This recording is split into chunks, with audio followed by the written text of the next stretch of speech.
It's 10 o'clock. That's by the manager. Welcome to this meeting of the Eastern Area Planning Committee, Wednesday, the 3rd of September 2025. I'm Councillor David Took from Cranbourne and Alderhall, and chair of this committee.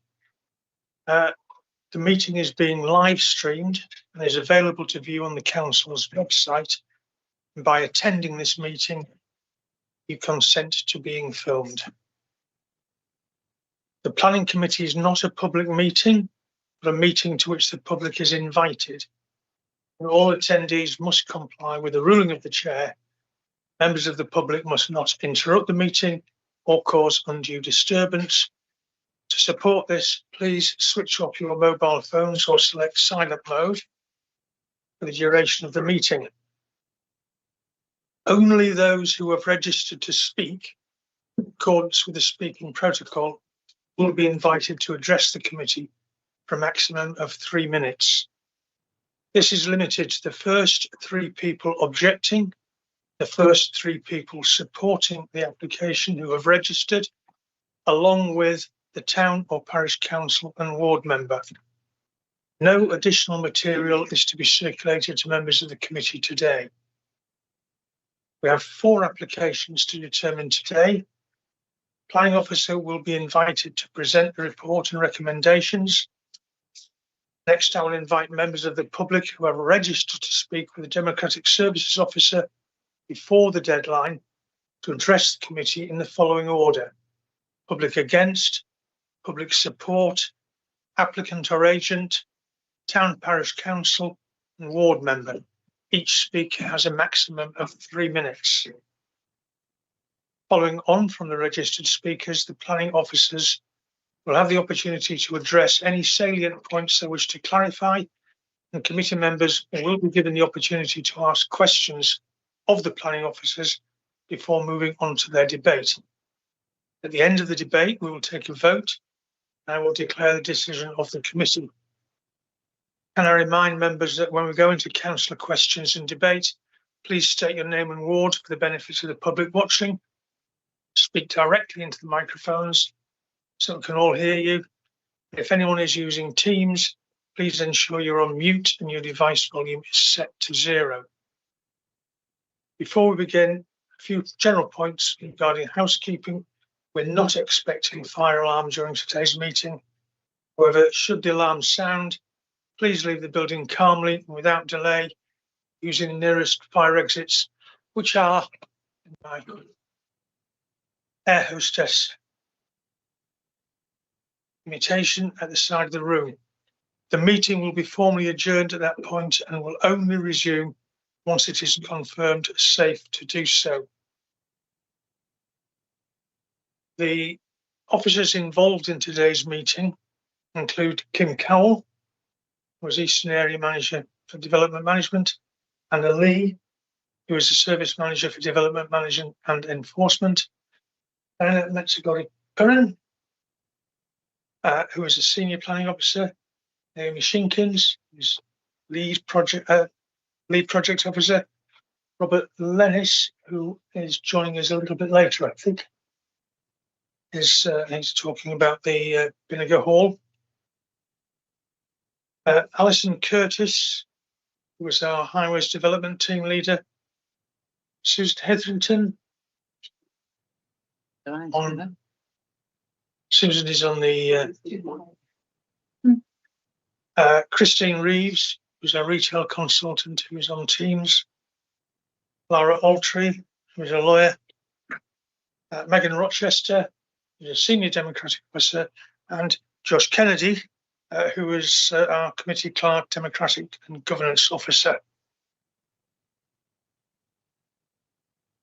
I've got apologies for absence from Josh. Thank you. Yes, so we've received apologies for absence from councillors Duncan Sowery House, Scott Florrick, and Julie Robinson. Okay, and Councillor Hobbs-Chell isn't here at the moment, but I know she's predetermined on the first application, and so wouldn't have been taking part in that anyway. Do any other members have a declaration of interest that they need to make? I'll take that as a no. Can we confirm the minutes of the previous meeting, which was July's meeting, 23rd of July? Any comments on that? Again, I'll take that as a no. Public speakers, you may, if you wish, speak now, or you can wait until the item is being discussed. So does anyone wish to make their representations in advance of the meeting? No? So in that case, if we move on to agenda item 5, which is P full 2024 04629 26 Canford Bottom, Coal Hill, BH21 2HE, which will be presented by Diana Tsugori-Curran. And if you're ready, Diana, please crack on. Thank you, Chair. Good morning, members. This presentation is a summary of my report, This representation is a summary of my report, which I trust you have all had opportunity to read. The slides in these applications are numbered. Should you need to refer back to a particular slide after the presentation. This application is before the committee for consideration at the request of the Service Manager for Development Management and Enforcement. The application is to demolish existing building and construct a Class EA retail store and associated parking, servicing arrangements and landscaping. The applicant is Aldi Stores Limited. An update sheet. The applicant has submitted a briefing note and a letter regarding the application and committee report. Both have been circulated and published on the Dorset Council website. The latest NPPF update came after the application was submitted. The case officer has undertaken a detailed assessment of the site in relation to both green belt and grey belt. Several points have been raised, which are clarified on this and the next slide. In terms of green belt and the grey belt considerations, it was concluded that the proposed development does not satisfy the requirement of paragraph 155B of the NPPF. Consequently, there was no need to request further information regarding grey belt designation, as this would have not altered the outcome of the assessment. The proposal is deemed inappropriate development in green belt and assessed under paragraph 153 of the NPPF, requiring very special circumstances. These considerations have been duly applied and evaluated within the officer report. The report clearly states that the site lies partly within the settlement boundary and partly within the designated green belt. In terms of retail and economic benefits, the suggestion that the economic benefits of the proposal were not given considerable weight is noted. However, the NPPF provides guidance on this matter, and it remains the responsibility of the decision maker to determine an appropriate weight to be given to such benefit.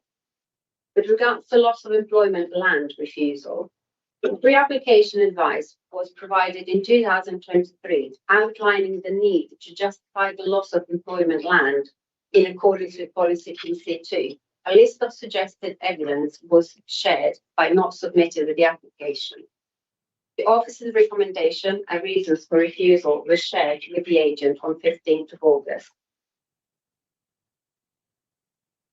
In relation to staff currently employed on site, the officer report states that the site currently supports 15 to 26 staff based on the submitted employment land report prepared by Alder King, which was provided by the applicant.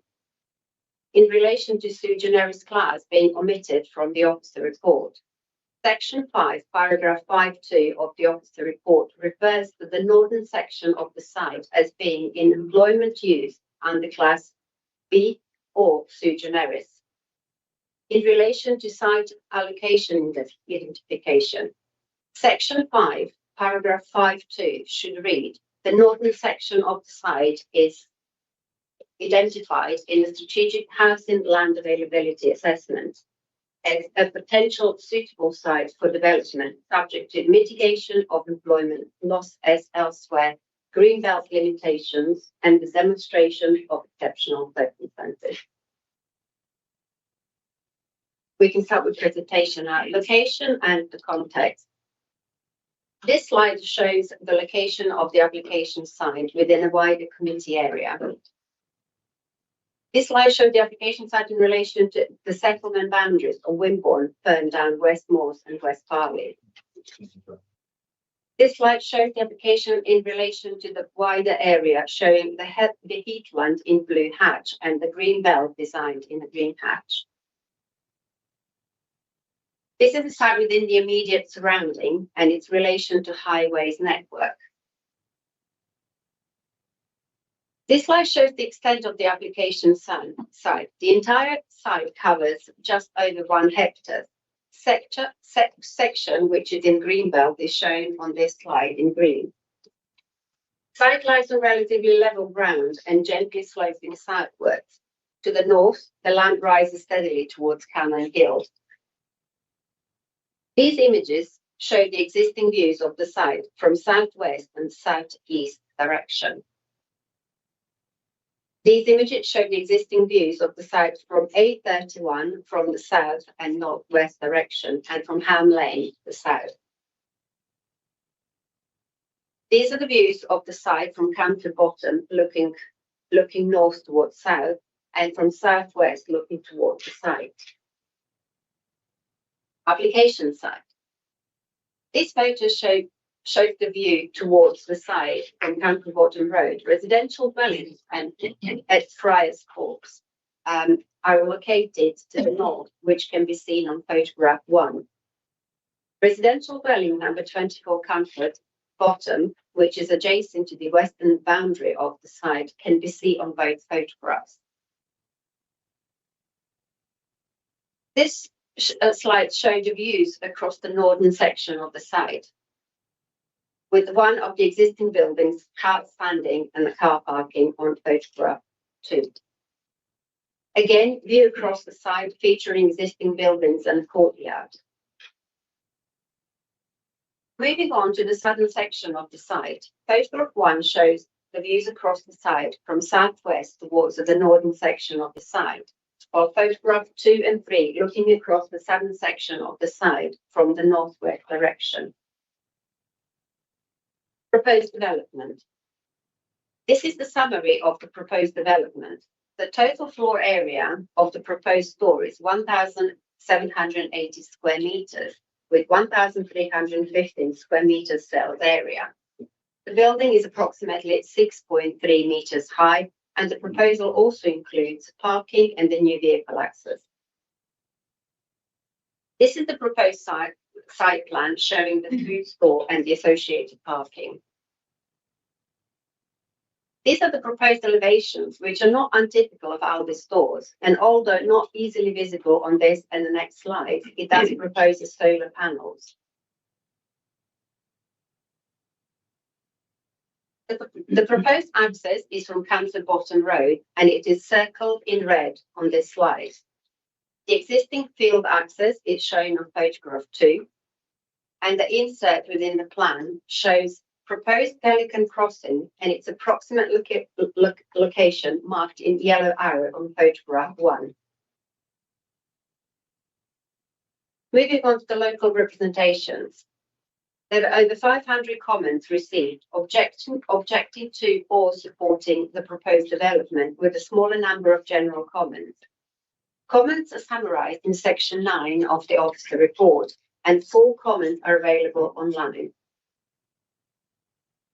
Moving on to consultative responses. In terms of consultative responses, there are objections from ward members and parish council. In this slide, shows consultees with no objection or no objection subject to condition. And these are the consultees who have offered comments. Moving on to officer assessment. The application is for full consent, and the issues for considerations are set out on this slide. Also to note, the application was screened for the environmental impact assessment and the EIA is not required. Principle of development.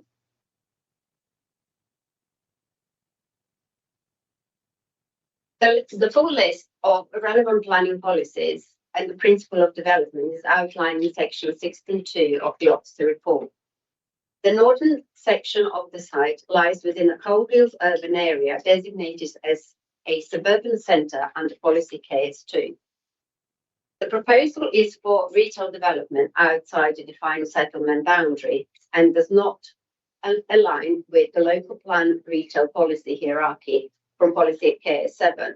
However, paragraph 12 of the NPPL allows departure from development plan. It is justified by material considerations. Additionally, the use of any change from retail must be justified. This is addressed later in this presentation.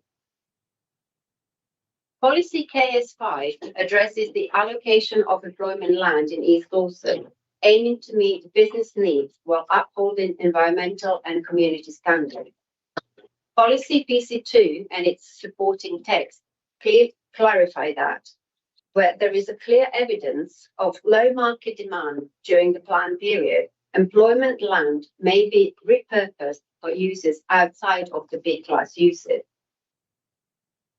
The release of such land will only be considered if strong evidence show it is not needed to meet projected employment land requirements. Impact the Greenbelt. As the application lies partly within the Greenbelt, the officer has undertaken Greenbelt assessment, which is available in section 16.3 of the officer report. Since the submission of this application, revision of the NPPF were published in December 2024, which reaffirms the government's strong commitment to Greenbelt land. The fundamental aim of Greenbelt policy is to prevent urban sprawl by keeping land permanently open. The essential characteristic of Greenbelt are their openness and permanence. The NPPF paragraph 143 states that the Greenbelt serves 5 purposes as set out in this slide.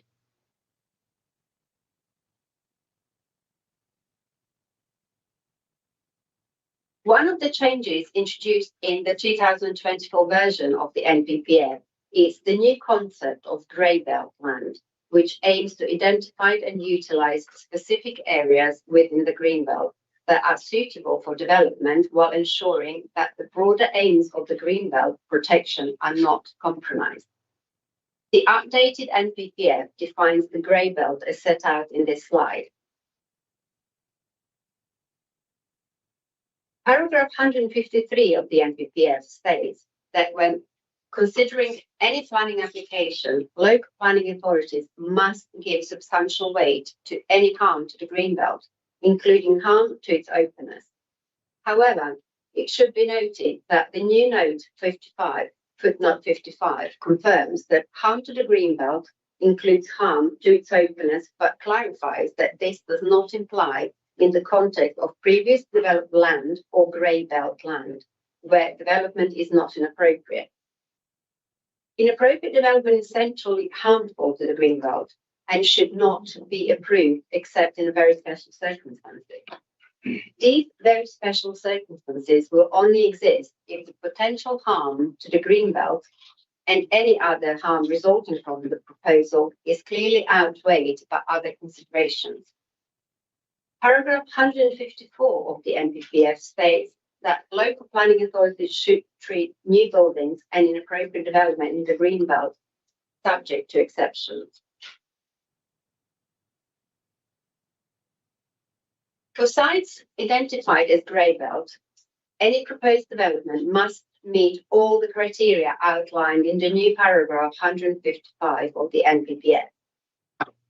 If these criteria are not met and the development is deemed inappropriate, then the standard Greenbelt restrictions apply, meaning approval should only be granted if the very special circumstances exist, as explained in paragraph 153. Since the application was submitted before the 2024 NPPF was published, it was necessary to determine whether the southern part of the site could be classified as grey belt. The Greenbelt section of the planning policy guidance has also been updated to provide guidance on assessing and managing grey belt land. A full assessment is available in section 63 of the officer report. The applicant suggests that the green belt marked yellow in the yellow circle on this slide, which is application site, where the application site lies, does not significantly contribute to the purposes outlined in the NPPF. According to the Strategic Green Belt Review from December 2020, the site makes a weak or relatively weak contribution to safeguarding the countryside from encroachment, purpose 3, and has a limited overall contribution to green belt purposes. It has also a minimal impact on the openness or character of nearby areas. Although there is no formal designation of the land within Dorset as grey belt, pending an updated green belt review, the site appears to have characteristics of grey belt. Nevertheless, any development on grey belt land must meet all the criteria in paragraph 155 of the NPPF. In this case, the proposal fails to meet criterion 155B, which requires evidence to unmet need for the proposed use. Therefore, the development is considered inappropriate in the greenbelt. The need for retail provision is assessed in section 66 of the officer report and will be addressed later in this presentation. Harm to the openness of the greenbelt may be considered in both visual and spatial terms. Relevant factors including the visual impact of the proposal, its physical scale, and the level of activity it may generate, such as increased traffic. Currently, the 0.65 hectare section of the site remains undeveloped and open, consisting of grassland, shrubland, and bordered by mature trees. This natural vegetation provides ecological value and acts as a green buffer. The open field and mature boundary planting enhance the visual amenity of the Camford Bottom roundabout area and contributes to the greenbelt's openness in terms of its role and function. The proposed retail development would have a clear and lasting visual impact introducing built structures, car parking and associated infrastructure to an area that is currently undeveloped and rural in character. This change would urbanize the southern section of the site, which presently contributes to the openness of the surrounding landscape. The impact will be permanent, especially due to the creation of a new access and the removal of mature trees, while replacement landscaping would not immediately offset the loss of established greening. The openness of the greenbelt is defined by the absence of built form and its permanence and remaining open. The introduction of a supermarket and hard standing would result in a permanent loss of openness, contrary to the core aims of greenbelt policy. Consequently, the development is considered harmful both visually and spatially and constitute inappropriate development under the NPPF. The issues of harm and openness of the greenbelt is attributed substantial weight against development as required by national policy. As the proposed amounts to inappropriate development, very special circumstances need to be considered. A case of very special circumstances has been put forward by the applicant, which is set out in this slide. However, paragraph 153 of the NPPF states that very special circumstances will not exist unless the potential harm to the greenbelt by reason of inappropriateness and any other harm resulting from the proposal is clearly outweighed by other considerations. Therefore, very special circumstances can only be considered once all impacts of the proposal have been assessed, and it will be referred back to this at the end of this presentation. Sustainability of the location. The site is located alongside B3073, which is a prime transport corridor where development is supported under policy KS9. It's also next to the Country Bottom roundabout, part of the strategic road network A31, making it well connected.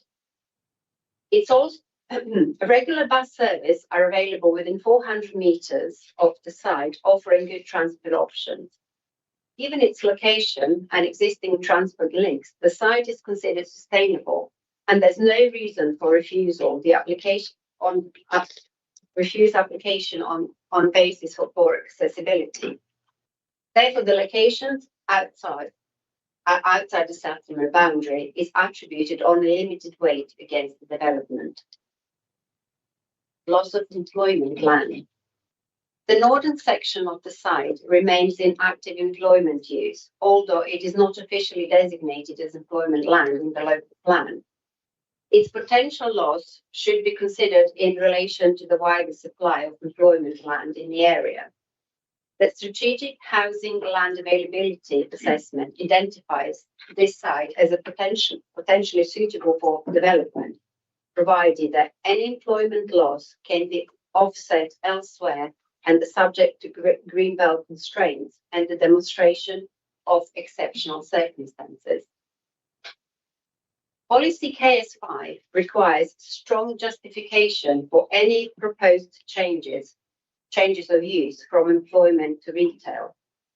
Additionally, Policy BC2 and accompanying paragraph 1612 states that if there is a clear evidence of lack of market demand over the time period, employment land may be considered for alternative uses outside of BU's classes. To support the application, the applicant has submitted an employment land report by Alder King. This slide outlines the key findings from this report. The applicant claims that the site is outdated and no longer economically viable. They also claim that East Dorset has an adequate supply of employment land and that the loss of this site would have a minimal impact. It's important to note that the quoted figure of 98.9 hectares on this slide of available employment land includes land at Bournemouth Airport, which falls within a BCP council area. The proposed Alder store is expected to create an estimated 30 to 35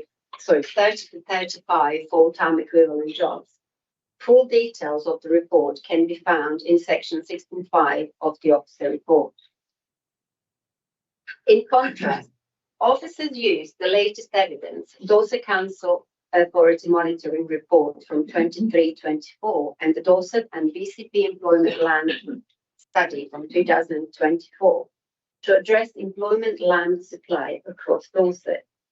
The full assessment undertaken by the officer is available under section 16.5 of officer report.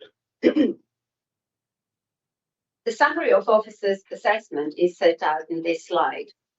Although the applicant and officers relied on different data sources, both concluded that the site's loss is acceptable due to its small scale, sufficient local supply, and the economic benefits of the proposed store. However, the proposal does not fully comply with policy PC2, as the loss of employment land is not robustly justified. This remained a reason for refusal. Therefore, the loss of employment is attributed limited weight against development. In the event of resubmission or appeal, an informative note should advise that robust evidence of lack of market demand is required to justify the loss of employment land, including a physical survey of the existing building.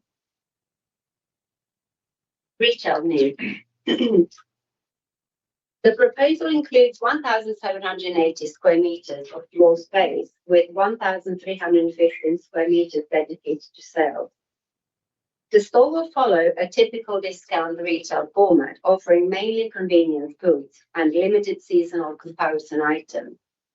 Under policy KS6, new retail development should be directed to main town centres within Wimborne and Ferndown identified as key areas for additional comparison retail space, with the small roles of Werewood and West Moors.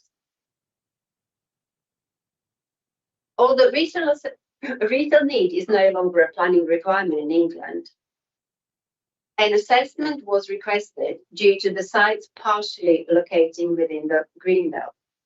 The applicant has submitted a planning and retail statement, which was reviewed by the Council's retail consultant, Lambert Smith Hampton. The full assessment of this is in section 16.6 of the officer report.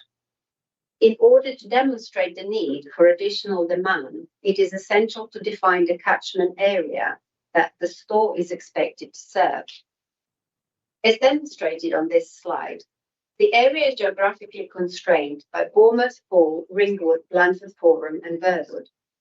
As such, the catchment is more limited than the broader study area used in applicant's planning and retail statement and more closely in line with zones 1 and 2 of the applicant's household survey. The applicant's planning and retail statement does not explicitly consider the need for the proposed development. However, it does indicate that convenience expenditure within the study area is forecast to decline by 1.4 million between 2024 and 2028, including 0.6 million reduction within the core catchment zones, zone 1 and 2. This suggests a decline requirement for additional convenience retail provision.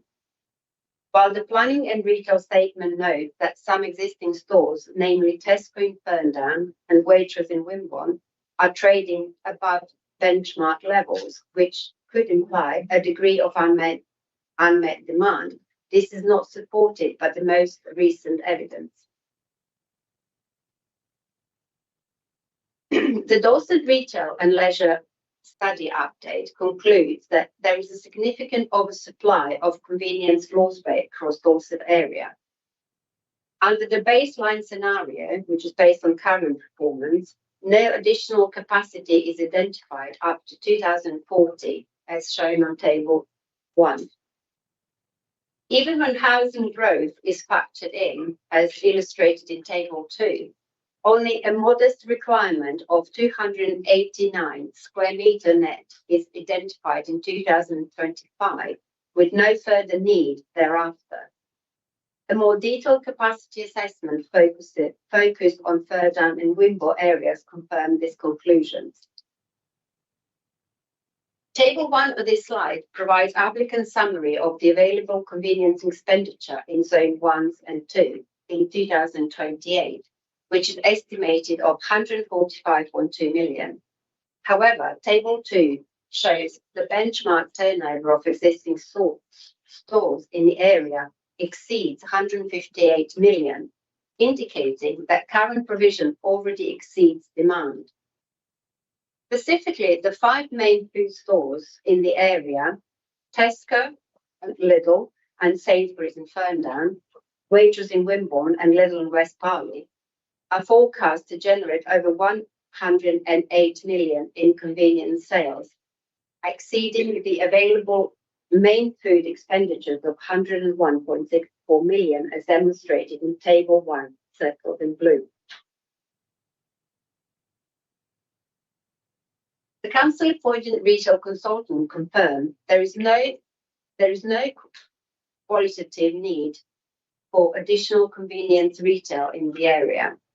Although some expenditure leakage occurs from zone 1 and 2, it is not directed towards Aldi stores. Residents in zone 1 prefer Asda in Poole, which is marked yellow star on this slide, over the closest Aldi market red star, indicating no clear gap in the market. As the site lies partly within the Greenbelt, retail need remains as a material consideration. However, there is no demonstrable quantitative or qualitative need for further retail floor space in Ferndown and Wimborne. The existing provision meets current and forecast demand. As such, retail need does not provide justification for development within the Greenbelt and does not meet the criteria for potential grey belt land to be developed as required under paragraph 155B of the NBPF. The matter of addressing the retail need is attributed substantial weight against the proposed development in a planning balance. As the site is outside defined town centres, a retail sequential test was required under policy KS7. The applicant assessed the sites in Ferndown, Wimborne, West Moors and West Barley. The site of Brook Road was suggested by the public but excluded due to its employment land designation. The applicant concludes no suitable available alternative sites exist. This was confirmed by the Council's independent retail consultant. Officers are satisfied the proposal meets the sequential test in line with the NPPF. As no preferable sites are available, only limited weight is given against development on this basis. A retail assessment was submitted by the applicant and reviewed by the Council's consultant, Lambert Smith Hampton. While the methodology is broadly sound, gaps in detail, particularly around comparison goods and cumulative impacts, limit its robustness.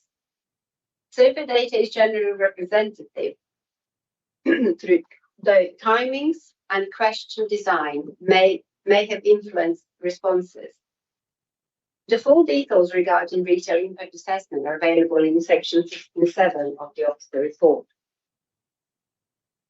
Most convenience spending is retained within zones 1 and 2, with the key destinations including Waitrose in Wimborne, Tesco and Sainsbury's in Ferndown. Little stores show low market share, indicating limited overlap with the proposed Aldi. The greatest trade impacts are expected on Wimborne Tesco, Co-op in Wimborne and Lidl West Barley, but these are not considered significantly adverse. Impact on smaller stores outside defined centres are not material in planning. Under paragraph 95 of the NBPF, applications should be refused if they fail the sequential test or cause significant adverse retail impact. The Council's retail consultant reviewed the applicant's retail impact assessment and found that while some gaps exist, the overall impact on Wimborne and Ferndown is adverse, but not significantly adverse. Impact of West Moors and West Barley are minimal. As the retail impact is not significantly adverse, it is considered this issue is attributed limited weight against development. Moving on to the design and impact on the character of the area.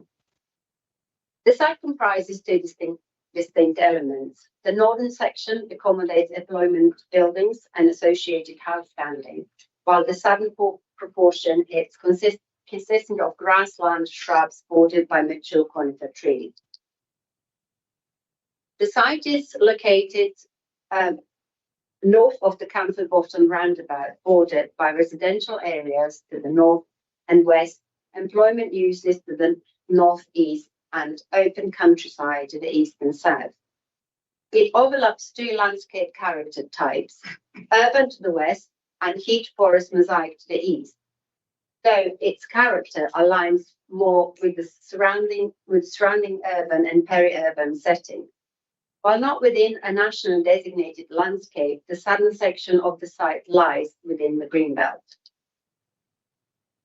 The Council's senior landscape architect reviewed the landscape and visual appraisal and agrees the site is visually contained, with views limited to the nearby roads, properties and public rights of way. Initial impact is assessed as major to moderate adverse, but proposed planting is expected to reduce the to minor adverse over time, meaning no significant effect on wider landscape character. Several heritage assets, including a scheduled monument and listed buildings, are located within 1 kilometre of the site. The full details are provided in section 69 of the officer report. The development would require removal of mature conifers along the southern boundary, reducing year-round screening. This will be mitigated over time through a mixed planting scheme of native and non-native species. National highways have requested specific tree types near the strategic road network. This matter is addressed but in further detail in section 1610 of the officer report. Concern remain about the lack of tree planting within the car park, which could soften the visual impact. A condition should be imposed requiring a full landscaping scheme, including detailed planting, schedules and tree replacements. Potential conflict between the lighting columns and the tree canopies might also be conditioned.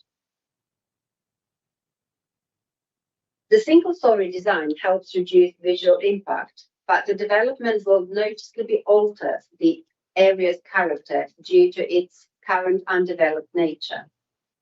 The building is set back 34 to 37 metres from the road, which reduces its dominance, though this is somehow offset by a 30-metre wide open frontage with hard landscaping and car parking.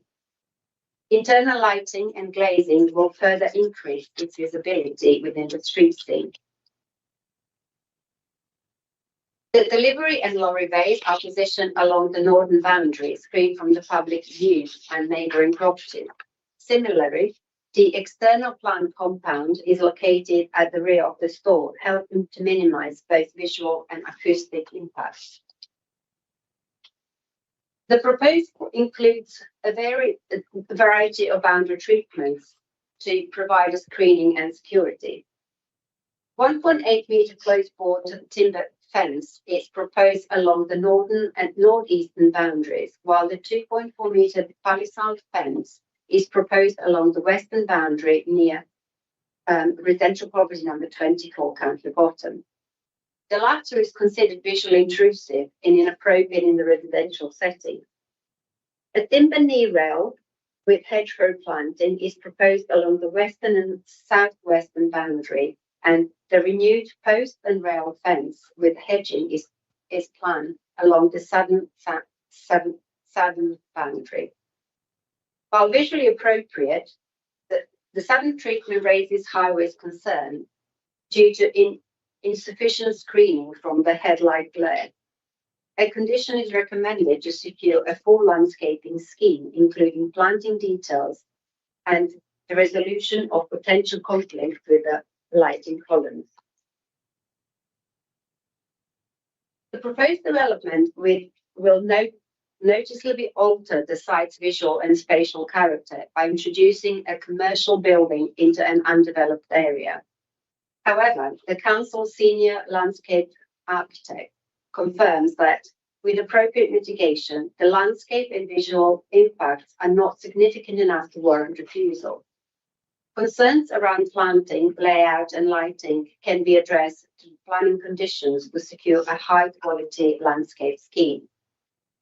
Subject to these conditions, the proposal would not cause unacceptable harm to the local character, and it is broadly complied with policy HE2 and the relevant NPPF paragraphs.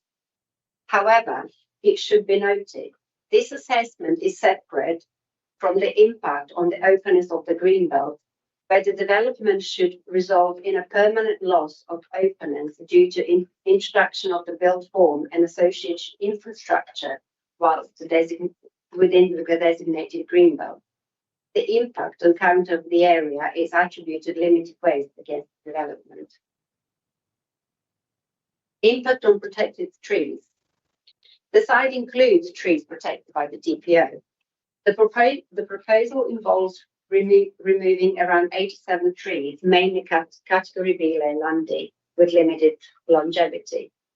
No high-value category A trees are present. Retained DPO trees will be protected during construction. The tree officer raises no objection subject to conditions securing tree protection, revised drainage, surface detail, and a full landscape scheme. With these safeguards, there is no agricultural objection to the development. In the absence of appropriate mitigation, the matter of trees and landscaping is attributed limited weight against development. Highways access and parking. The site is adjacent to the northern boundary of the A31 Counter-Bottom roundabout. The application has been reviewed by National Highways and Dorset Council Local Highways Authority. Highways concerns raised by third parties include pedestrian and cyclist safety, increased traffic, congestion, accident risk, and the traffic modelling accuracy. Dorset Council Highways confirm that the footways and street lighting are present and signal control crossings exist at Council Bottom. Although the site is near off-road cycle routes, it lacks the direct connection. Wimborne and Ferndown are within a cycling distance. Mitigation measures include a new signal control pedestrian crossing and the right turn lane to prevent queuing at the A31 junction. The transport assessment was approved by both highway authorities. It shows a modest traffic increase, mostly diverted from the existing stores. The proposed junction is expected to operate The proposed junction is expected to operate within a capacity with no adverse impact on the A31 roundabout. The local highways authority concluded that there will be no unacceptable impact on the highway safety or severe cumulative impact in line with paragraph 116 of NPPF. Access is proposed from Counter Bottom Road via Priority Junction with all turning movements and dedicated right turn lane, circled red on this slide. The inset within the plan showed the proposed Pelican crossing. Visibility displays meet safety standards despite the nearby bend. As the stage 1 road safety audit has been completed and all issues addressed.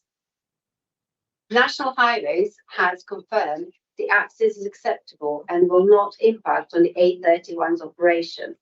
The proposal provides safe and suitable access to all users and complies with policies KS11 and KS12 and relevant NPPF provisions. The internal layout ensures safe access for all users with dedicated pedestrian and cycle routes, clear customer circulation, and suitable HGV manoeuvring space. A swept path analysis confirms delivery vehicles can safely access and operate within a site without conflict. In terms of parking provision, the proposal includes a total of 120 spaces, equating to approximately 1 space per 16 square meters of retail floor area. While this is marginally below the adopted parking standards, the applicant has submitted robust evidence demonstrating that the proposed levels of provision is appropriate for the anticipated demand. With the above in mind, the issues of highways impact is they have attributed limited weight against development. Impact on local amenity. The site lies in a predominantly residential area with industrial uses to the east and A31 Counter Bottom roundabout to the south. The nearest dwelling is number 24 Counter Bottom, directly adjacent to the site, which is circled blue on this slide. Properties of Friars Forks are located approximately 7 meters from the loading bay, 9 meters from the nearest parking space, and 14 meters from the store building. Residential properties across Counter Bottom lie 18 to 25 meters west of the car park and at least 42 meters from the store. The area already experienced traffic noise from the A31 and Country Bottom roundabout, while the current light industrial use has limited immediate impact. The proposed retail use is likely to intensify noise, traffic, and environmental effects. Concerns have been raised regarding noise, light, air pollution, and antisocial behaviour. The closest property, number 24, is about 5 metres from the nearest parking bay. The noise assessment concludes car parking activity won't cause significant harm, but the proposed 2.4 metre palisade fence is unsuitable. A 2 metre acoustic fence is recommended to protect nearby residential properties, especially number 24 Country Bottom and those on Friars Corps.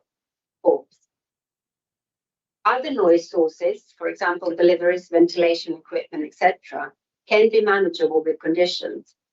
Impacts of Friars Corps and the properties across the Country Bottom Road are considered limited.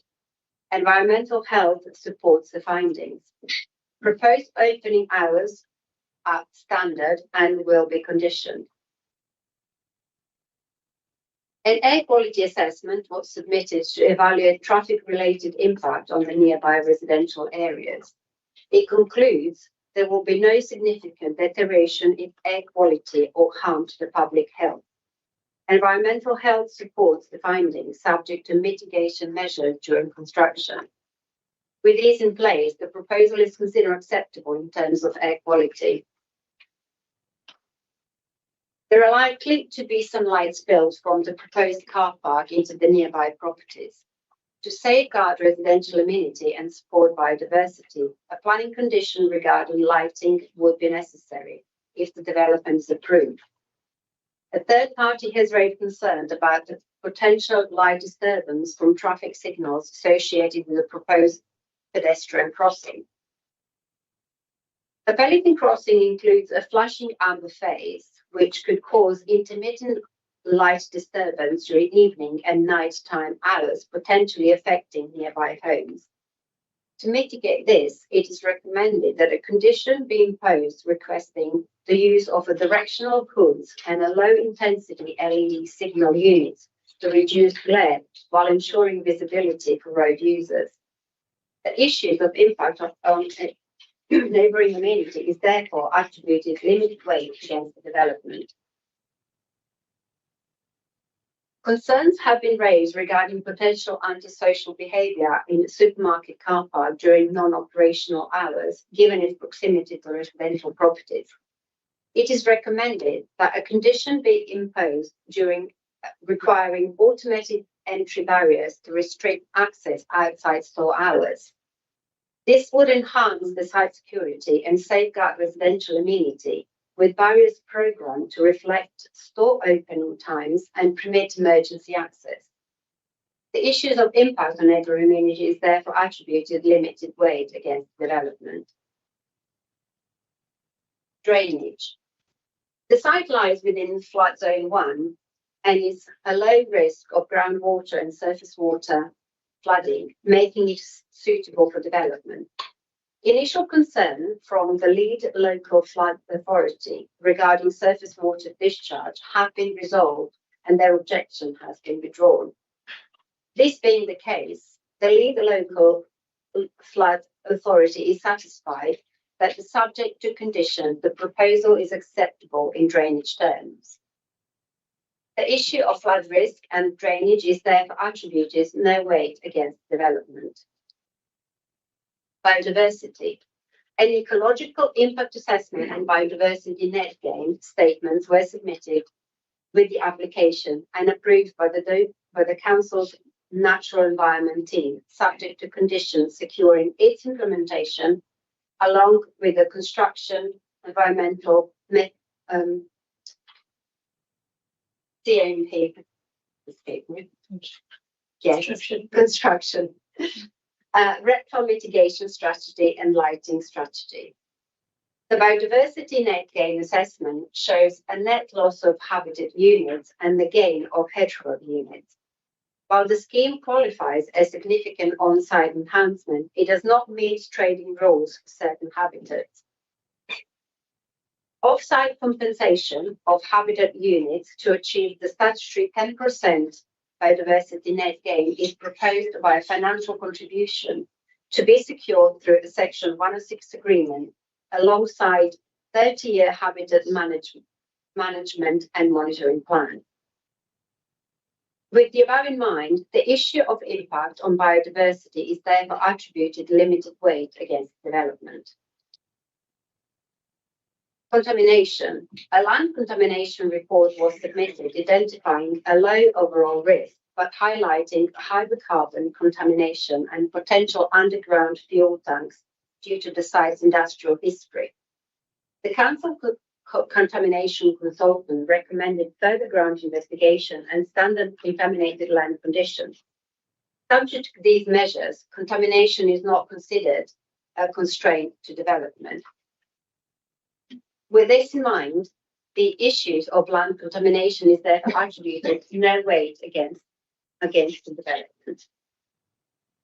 Very special circumstances.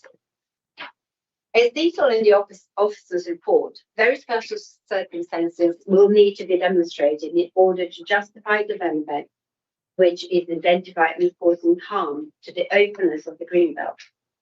In order to be acceptable, the very special circumstances must clearly outweigh the harm that is considered to be caused by the proposed development. The applicant has identified a number of factors which it considers to constitute a very special circumstances as set out in this slide. The weight attributed to these and other benefits are set out in the next slide. Planning balance. The tables on this slide set out the planning considerations for and against the development and the weight that is being afforded to each consideration in the planning balance, and it is in section 1618 of the officer report. In ascribing weight to the planning considerations in favour and against, the following scales used: none, limited, moderate, significant, and substantial. In each case, it will be for the decision maker to form a planning judgment as to whether the harm to the greenbelt is clearly outweighed by factors such as to justify the grant of permission for inappropriate development. To clarify, in this context, substantial carries the most weight and the significance is less than substantial. Again, paragraph 153 of the NPPF notes, very special circumstances will not exist unless the potential harm to the greenbelt by reason of inappropriateness and any other harm resulting from the proposal is clearly outweighed by other considerations. Regardless of the number of considerations in favour and against, the benefits must clearly outweigh the harm. Whilst there are a number of less significant benefits, there is also substantial harm identified, that being the harm to the greenbelt by reason of inappropriate development. Officers consider this substantial harm and other harm identified is not clearly outweighed by benefits. Therefore, in accordance with paragraph 153 of the NPPF, very special circumstances do not exist, and the development results in an appropriate development in the greenbelt and should be refused. Officers considers the application is not in accordance with the development plan as a whole and the NPPF. The officer's recommendation is therefore for refusal for the reasons as set out on this slide, which relates to impact on the greenbelt and the loss of existing employment land. This concludes my presentation. Thank you very much indeed, Dee. Quite a lot for us to get our heads around. We have public speakers. First of all, we have public speakers against the proposal. First one I've got is Hilary Pascal. If you come to the desk in the corner and take a seat, get yourself comfortable. When you're ready to speak, if you press the right-hand button, the button on the microphone, a little red light will come on and you can start your 3 minutes. I normally have a vice chairman who tells you when 3 minutes are up. Anna is going to do that for me. I'm hoping I'm 2 minutes 50. Okay. Whenever you're ready, when you start speaking, that's when your 3 minutes begin. Okay, thank you. I cannot support this application for the build of a supermarket in Camford Bottom. As a resident who lives directly opposite the proposed entrance, I will be one of those most affected by this development. The planned site entrance is directly opposite my driveway. There is no space for cycle paths on either side of the road, and the already narrow pavements are shared by pedestrians and, unofficially, cyclists, especially children who avoid the road for safety reasons. A noisy traffic light controlled pedestrian crossing is to be positioned right next to my front garden boundary, on a narrow stretch of pavement just below a blind bend. It is simply the wrong place for a crossing, as there isn't enough space for people to wait safely and visibility for drivers is poor. The road layout will make it very difficult for residents living closest to the site, as they will have to navigate 2 lanes of traffic, filter lanes, a pedestrian crossing and a store entrance. This layout increases the risk of collisions and delays, not only for residents, but for those turning right out of the store, as highlighted by National Highways on the 25th of September 24. Large delivery vehicles using the site will face similar challenges, whether turning in or out, as there is little room for safe manoeuvring without impacting other traffic. This entrance is too close to the controversial Camford Bottom roundabout and will result in further delays on the A31. Audi has suggested the store will benefit the community, but we were told at Audi's consultation their aim is to attract traffic heading to and from the West Country. That raises concerns about whether the 120 parking spaces will be enough. While the plans highlight pedestrian and cycle access, we all know that most people drive to supermarkets for a full weekly shop. This location simply does not serve local shoppers any better than the existing well-used and accessible supermarkets in Wimborne or Ferndown. Residents are also worried about the 24-hour car park. With no overnight security, it risks attracting antisocial behaviour and even car meetups. This is a real concern, and if gates were installed, these will not deter those on foot who will simply walk over the soft landscaping. Beyond traffic and safety, we are concerned about the environmental impact. Removing trees from Greenbelt will increase traffic noise. New hedgerows won't buffer the sound or shield the supermarket from view. 6-metre highlighting poles will contribute to light pollution and disrupt quality of life for neighbours, not to mention their impact on the Greenbelt too. The impact doesn't end when the store opens, as deliveries could run from 6 a.m. to 10 p.m. 30 seconds. We've been through all this kind of disruption before during the construction of the Camford Bottom roundabout, and that took its toll on our daily lives. In short, this Greenbelt site is the wrong location for any supermarket and will have a clear adverse impact on everyone. There is simply not enough space to accommodate all of this safely on a 2-lane road with 2 filter lanes, a busy store entrance, pedestrian crossing, a bend and residents' access. Public safety is paramount, but there is just too much going on in such a confined space. For all these reasons, I strongly object to this planning application. Thank you very much. Okay. Another public speaker proposing, which is Diane McLeavy. Again, Diane, if you can just come to the table, and when you start speaking, your 3 minutes begins. Is that okay?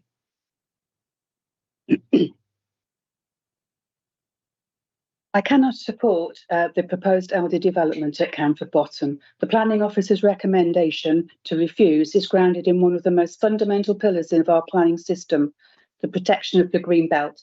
This site lies within designated greenbelt land. National planning policy is unequivocal.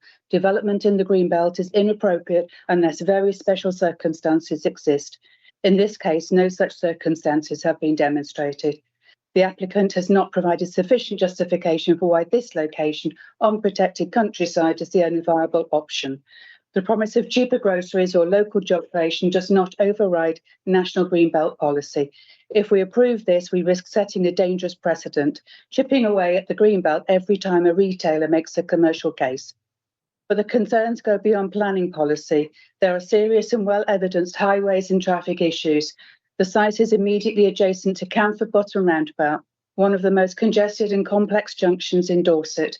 Residents and road users already regularly report traffic chaos, frequent queuing, near misses and long delays.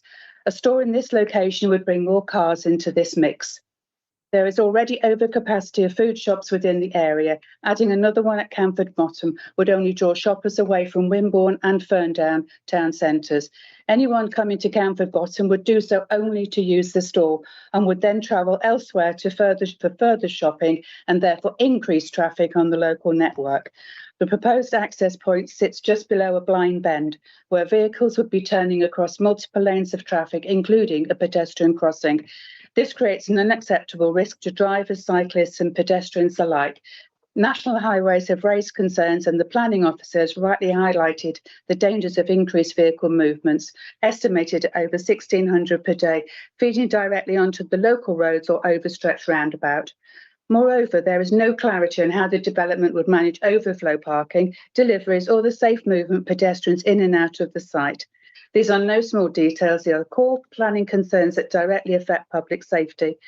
This is not an anti-development position, it is a pro-planning, pro-policy and pro-community position. We cannot allow the demands of the retail sector to take precedence over national policy, highway safety and the sanctity of our green belts. I urge you to uphold the officer's recommendation, refuse this application and send a clear message that planning policy matters, that safety matters and that our green belt is not for sale. Thank you. Thank you very much. And a third public speaker against the proposal is Andrew Lennox. Again, if you take a seat, when you're ready to speak, if you press the button on the right, and you then have 3 minutes. Members of the committee, thank you for letting me speak. I'll keep this as quick as possible. My name is Andy Lennox. I'm a local businessman, resident, and also chair of the BCP Destination Management Board. I object to this Audi proposal on 3 main grounds: traffic, the loss of green space and trees, and the impact on our local community. First, traffic. Camford Bottom is already one of the most idiotic roundabouts in the county. It is notorious for congestion and delays, and anyone who uses it knows how quickly it seizes up. At rush hour and during the school runs, queues already back up and down the main arteries, feeding the roundabout. Adding a supermarket here will bring hundreds of extra vehicles movements every single day. That means longer queues, more frustration, more cut-throughs on the smaller residential roads and a higher risk of accidents. The roundabout is already overstretched and this scheme will make it worse. The Dorset Council officers are incorrect in their assessment as to the traffic implications. Second, green space. Whilst the roundabout itself is a mess, at least the surroundings still retain some decorum. The trees and greenery soften the view, providing habitat for wildlife, and stop this part of the main road network feeling like a concrete jungle. This development would mean flattening that spacing, felling mature conifer trees, just to make way for a car park and another grey shed. Once the trees are gone, they are gone for good, and so is the character of the area.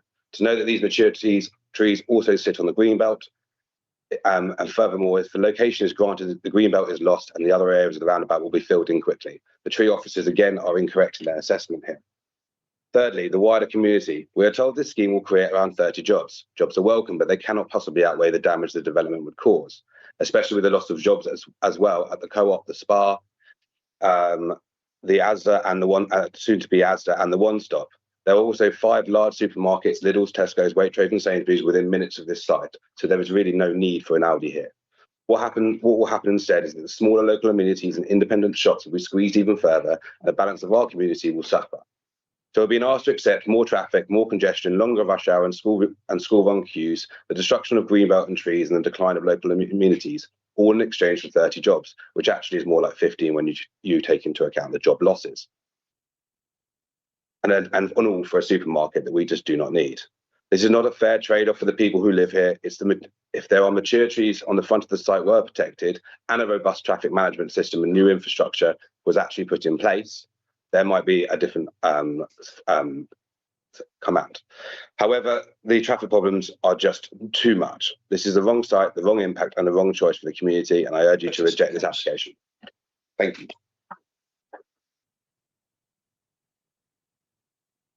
Thank you very much, Mr. Lennox. We have a member of the public in support, who is Laura Lewis, although her statement apparently is to be read by Nicola Lovell.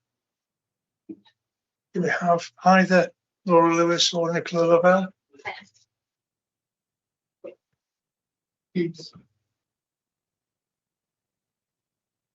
So again, you've got 3 minutes from when you start. If you use the right-hand button, the microphone should light up red, and then you're ready to go.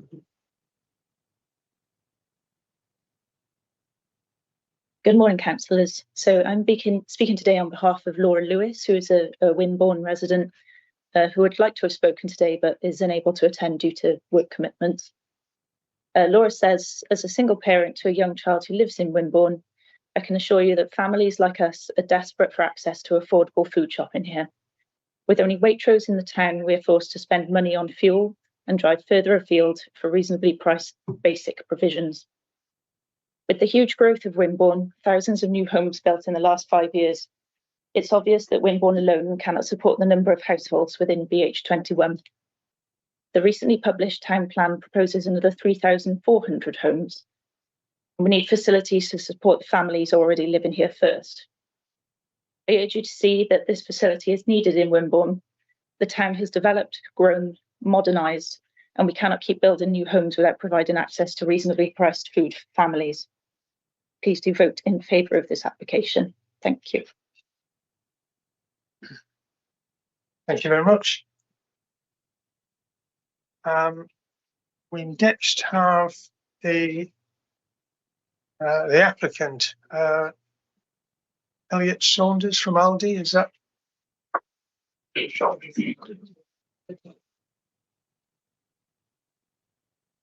Yeah, Mr. Saunders, you've got 3 minutes from when you start. Press the red button. Yeah. Right. Thank you. Good morning. I'm Elliot Saunders, Real Estate Director at Aldi. We are proud to be proposing this £7 million investment, replacing tired, underused buildings with a modern, sustainable food store that delivers jobs, choice and value for local people. We're disappointed by the recommendation as we've worked constructively with your officers and consultees throughout, but ultimately this decision rests with you as councillors and the evidence allows you to reach a different conclusion. First, on the Greenbelt. Your own assessments have confirmed that the site makes very little contribution to Greenbelt purposes. The northern section with the unsightly buildings is not in the Greenbelt, it's within the Coal Hill settlement boundary. The southern part does not perform the role that the Greenbelt should. It is in fact grey belt. It is significant that your landscape officer has raised no objection, stating that the site is contained and not open. We assessed 8 alternative sites and the officers agree that none were suitable. So if Wimborne is to have an affordable supermarket to meet local need, this is the right site. And that need is clear from the comments submitted by over 130 residents who want and need better access to affordable, healthy food, but are having to make longer journeys currently. And jobs are another major benefit. This is not an allocated employment site, and indeed the existing business employs just 3 people, with no realistic prospect of that number increasing in the future. In contrast, Aldi will create over 40 new, well-paid, secure jobs within the next 2 years. These will have sector-leading pay and conditions, and we are committed to recruiting locally. We've already opened discussions with local schools about careers programmes. The major employment uplift deserves more weight than the officer's report has given it. On traffic, both National Highways and your own Highways Department have raised no objections subject to conditions. We've gone further than required, carrying out additional traffic surveys at ward members' request, all during term time. The evidence shows that the store will not significantly impact the local road network. We're also investing in a new Pelican crossing, a right turn lane, and better visibility and access. On sustainability, the store will include solar panels, heat recovery systems, LED lighting, amongst other measures. And following feedback from Ferndown Town Council, we added more trees and hedges following our initial consultation to improve biodiversity and screening.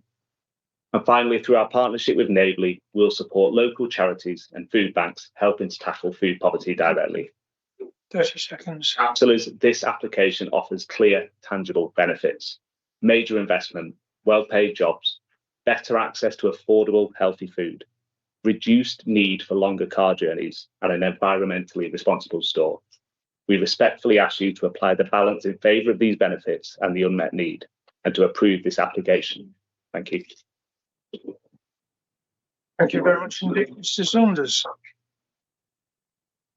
We now have Councillor Johnson from Coal Hill Parish Council. Again, Same procedure as before. You press the right button. It's taken me ages to get this down below 3 minutes. I've had to take all jokes out. I'm speaking on behalf of Colne Hill Parish Council, of which I've been a member since 1999. The application site is on the eastern edge of our village, and we have voted unanimously to oppose this application on 3 principal grounds. 1, traffic. It is unfathomable to us why anyone would think it acceptable to exacerbate the traffic problems of the worst traffic bottleneck in the South Coast area by building a large retail store requiring daily deliveries by huge articulated lorries right next to a 6-armed traffic light controlled roundabout with inadequate queuing space for large trailer vehicles between the traffic lights.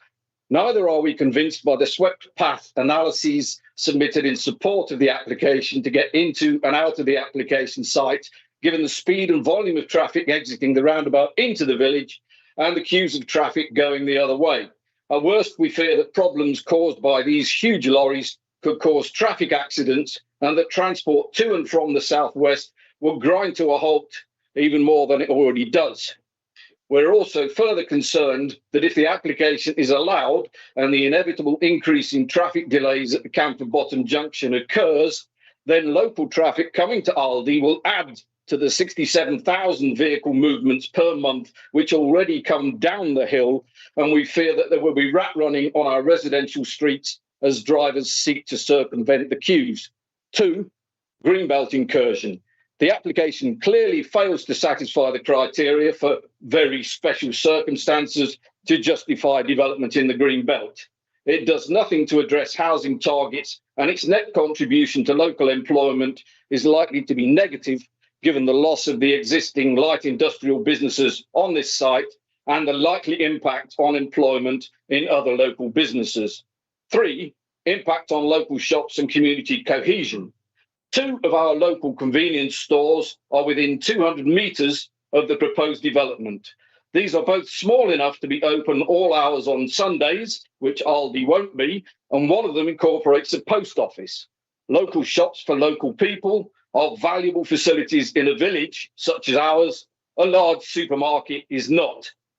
If competition from Aldi for groceries were to push these local shops out of existence, then Colne Hill will be deprived of not only its post office and newsagent, but also of a familiar local face to chat with while buying groceries or sending a parcel. This development would therefore be detrimental to the social environment of our village and contrary to Section 8 of the NPPF concerning community cohesion. Thank you.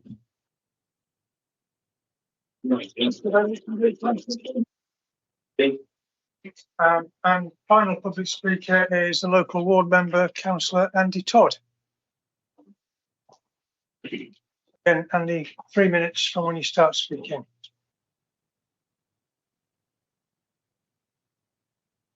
Thank you, Chair. Good morning, members of the committee. Thank you for giving me the opportunity to speak today. I'm here as elected member for Colne Hill, Wimborne Minster East, speaking on behalf of the majority of my residents to urge you to refuse this application. I'll address you on 4 key areas: greenbelt policy, environmental and visual impact, residential amenity and employment. First, greenbelt policy. Half of this site lies within South East Dorset greenbelt. Your officer's report is absolutely clear. This development would be inappropriate development that causes a permanent loss of openness and has a harmful urbanising effect. National policy requires very special circumstances to outweigh such harm. With multiple retailers nearby, such circumstances do not exist here. The officer's report concludes that, I quote, "The very special circumstances necessary to outweigh the identified harm do not exist. That alone is enough to require refusal." Second, environmental and visual impact. Colne Hill is the gateway to rural Dorset. The existing trees and hedgerows form a green curtain marking the transition from conurbation to countryside. If this is lost, replaced by high-intensity lighting and garish plastic signage, that gateway is gone forever. Your officer notes that removing the established screening will not sufficiently mitigate the overall visual and spatial impacts. In plain terms, the site will look and feel urban, and the village will be drawn further into urban sprawl. This is not sympathetic development. It is encroachment. Third, residential amenity. Residents around Camford Bottom are already exposed to the noise and pollution of the A31. This proposal would wrap a supermarket, car park and service yard around their homes. Your officer highlights the proposed 2.4 metre palisade fences harmful to residential amenity. Lighting, late night opening and delivery traffic would bring noise and disturbance into a close and otherwise quiet neighbourhood. And let's remember, this community has already suffered the loss of a young child on a nearby road. They should not now be asked to endure substantially more traffic movements, more headlights and more risk. Fourth, employment. The land was, until recently, in employment use. Local businesses operated here, providing skilled engineering jobs. Your officer is explicit. There is no evidence to justify its loss, making this application contrary to policy PC2. Replacing skilled employment with supermarket retail jobs is not a net gain, particularly when it risks undermining the many small shops in Coal Hill, Wimborne and beyond. 30 seconds. Dorset needs careers for young people, not just checkouts. In summary, this application undermines greenbelt protection, creates permanent environmental harm, erodes local amenity, damages the community, and removes valued employment land. Planning officer has set this out clearly, and I overwhelmingly majority of residents share these concerns. I urge you to reject this application.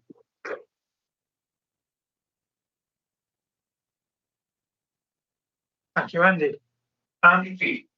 Do we have a response to any of that from our officers?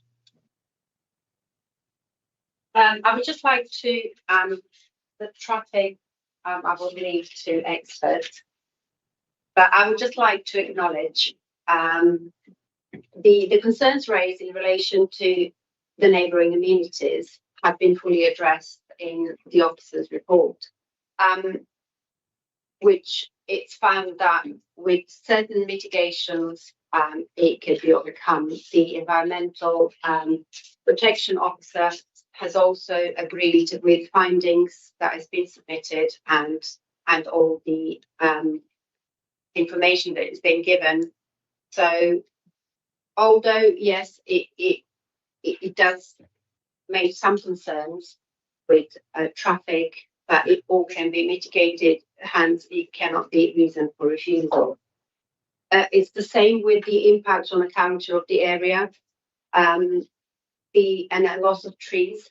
So the conifers they're there now, yes, they provide the year-round screening. However, they're in their longevity, it's questionable, and the proposed landscaping scheme would be, if it's approved, it would be enhanced. It has not as it is at the moment proposed, but that it's proposed that the new landscaping scheme will have to be submitted to be acceptable. With regards to the only reasons for refusal, it was the greenbelt, impact on greenbelt, and the loss of justification of the loss of the employment land. In response to support with the unmet need, we have looked into future predictions and found that the need is just not met. Obviously, we acknowledge the potential for the grey belt. However, the review, the new green belt review also has to be assessed, and we're not saying that you might, the green belt review, you might find that the site maybe isn't, but that's not the main question here. The main question here is that it still does not meet the paragraph 155B because the unmet need, it's not been satisfied. So even if it's a grey belt, it wouldn't pass the test. Thank you, Dean.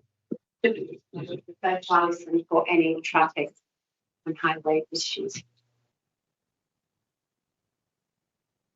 Thank you, Chair. As set out in my response to the planning application, the level of traffic generated by the proposal is acceptable. The proposed site access conforms with current standards, and the proposed signal controlled crossing is an improvement for accessible travel to the site. Thank you. So in that case, if we open it to committee, we don't have any office to start the with questions for officers. Councillor Brenton. Thank you, Chair. Councillor Brenton, Litchett Upton. Now, I have a couple of questions. This sort of elongated triangular site, which is the Greenbelt section of this, is this public access? Because the pictures look as though it's very overgrown. So when we're talking about open green space, is this accessible green space? Is this just a bit of forgotten land, shall we say, which is Greenbelt? There is an access gate. However, there is no public rights of way going across the land. So it is accessible. I have been on site. Yes, it's overgrown, but it's passable. But I don't think it's private land. Or I think it's a private land, or it's part of that there are no public rights of way. The second question, was it discussed at any point that the access could be around the bend in the access to the industrial units behind? Was that considered or discussed? That would be looking at. You think, well, there's all that stuff going on behind. Mm-hmm. It seems an odd for it that it was on there.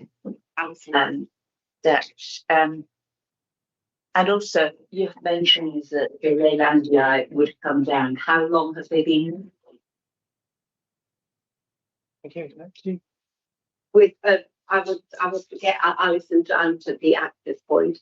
With regards to Leylandii, the tree officer has identified that Leylandii, it's been there for a long time, yes. Long as in trees, Leylandii can last 80 years. I don't know. I don't know the answer, but obviously their longevity is not forever. Also, the TPOs that have been on site, majority of them, it's not longer there. Hence why there is no objection from the agricultural. Thank you. Okay. Councillor Skeets. Andy Skeets, Westmoors and Three-Legged Cross. I beg your pardon, sorry, we're going to get a further update from Highways. Thank you. The proposed access location is located via an existing field gate, so it is considered to be an existing point of access. Chair, could they speak up, please? Yeah, it's very difficult to hear. Yeah, I didn't get that either. No, I didn't get that at all. Okay. I am speaking into the microphone. Is that better? I think it's just your voice. You need to speak a bit louder. Right.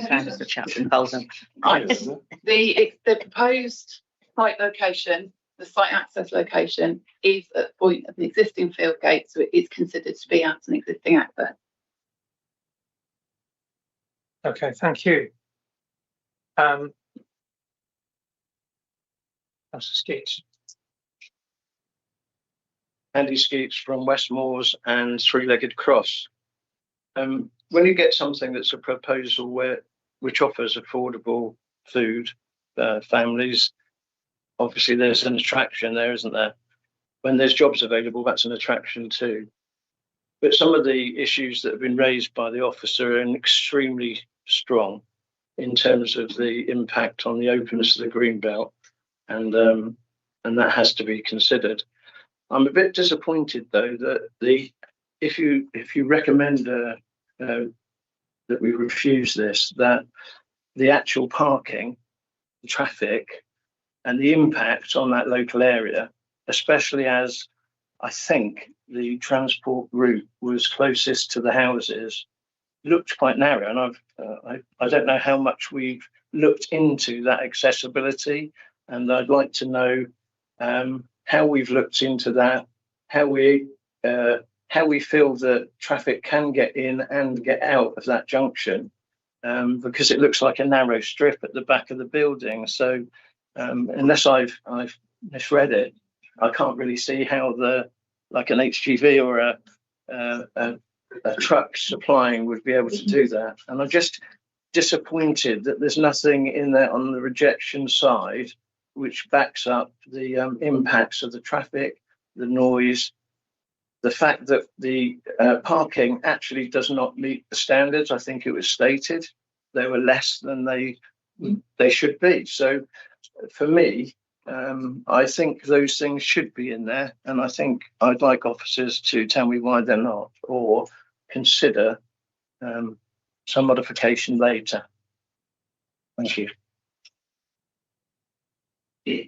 Thank you, Chair.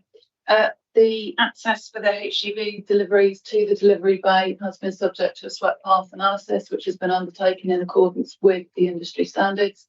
It represents the largest vehicle that is permitted on the UK roads. It's been suitably tracked into the site and through the site.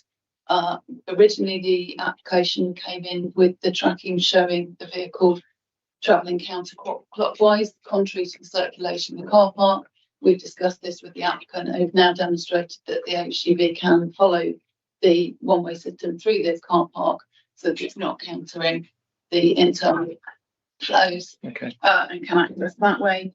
The level of car parking is only 13 spaces less than the maximum that would be permitted under current policy.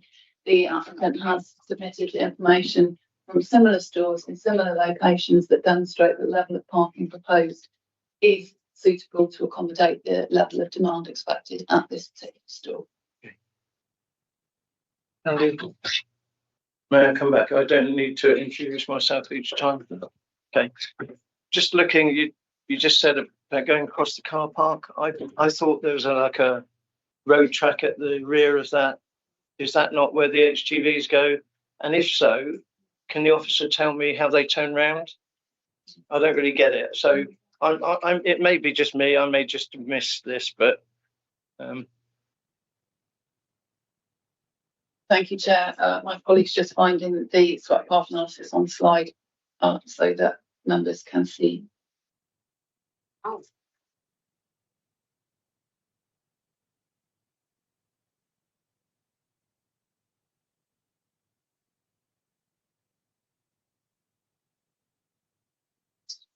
What's No, back?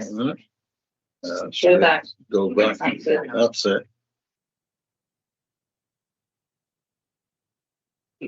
That's the one. Okay.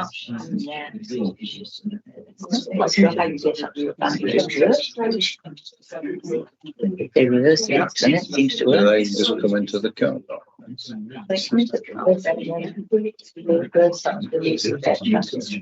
They're doing it in action. Are you That's not true. Yeah, they do respond to that or? Talk us through. The slide quite clearly shows how the HGV will access the delivery bay safely. That's it? Is it? Could you? Okay, does that actually answer your question? Yes and no. Forgive me. I thought that there was an access somewhere around the side of the building to the right-hand side, which I think you are showing. So it has to go. It has to go into the car park where there aren't enough cars by about 10%, and then it has to sweep round, come round to the right-hand side of the building, and then come back down again through the car park again, and then out again. Is that right? Is that how you see it? The HGV entered the site, it turns left through the car park, it follows around the aisle, it reverses back into the delivery bay at the top right-hand slide of top right-hand corner of the slide, as shown. The docks into the delivery bay, unloads the vehicle, and then the vehicle moves in forward gear, left out of the vehicle bay and back to the site access and back out onto the highway network. Actually, so we've got the vehicle reversing into that docking bay and then coming out in a forward gear. That answers your question, Andy? Yes, it answers my question, but then all those movements are the closest points to the proximity of local residents existing as well, aren't they? So yeah, okay, I see what you're telling me. disappointed that we're accepting less than the number of car parking spaces in principle. We're not objecting to it. And I think we should reconsider if, given the site, given the openness of the site, it's lacking in openness in my opinion. I think that we should give that consideration as well. Thank you. Are there any more? Councillor Hazard. Thank you, Chair. Councillor Beryl Hazard, Wareham Ward. I want to continue talking about the access, the vehicular access off a main road, when there was obviously an access onto this site around the other side. If you look at the northeast side, the access onto the site for the other businesses there was not from the main road at all. And I am quite amazed that having a new vehicular access off a very busy main road, and like several people have said, the busiest road in Dorset, that a new vehicular access is being made. Now, I would have thought on this side you've got actually access to the site on two other different accesses. I would have said the side road that comes up next to the residential, and round the back, which is the original. And I would say that to make even the articulated lorries and things, I mean, made it much easier for them, because I know from other stores that I visit, Lidl's and Aldi, that where the big lorries, the articulated lorries come in, they don't normally cross the car park. They come in and go straight into a park right next to the building without impeding anybody or lots of people walking on the car park. So I think that's a really bad design. But why was the vehicular access allowed on a very busy main road that's obviously got local shops? It's got a hill just up the road from there. It's actually very close and a very narrow pavement, as somebody mentioned about the. It's really nice to see that the provision of a crossing is put in, because in other places where we've asked for that, that's not been the case. So I think that actually it's very poorly designed from the highways point of view, and I would say, why has highways even thought about allowing an access in that position? I know that's on the planning application and it has to be said, but I would have thought that with all the chat that the planners have had with the applicants, I would have thought that would have been one of the major things that they should have talked about. I'm very concerned about the amount of traffic on that road coming straight off the Canford Bottom roundabout, and that for me would be a no-no. Thank you.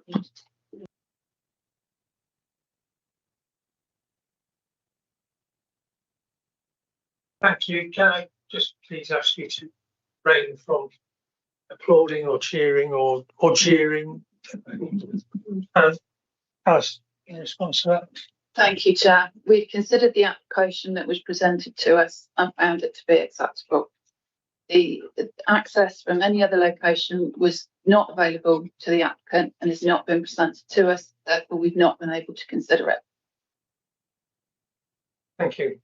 Am I correct in that if there is an existing access, then an application to create an access at that point is very rarely a problem?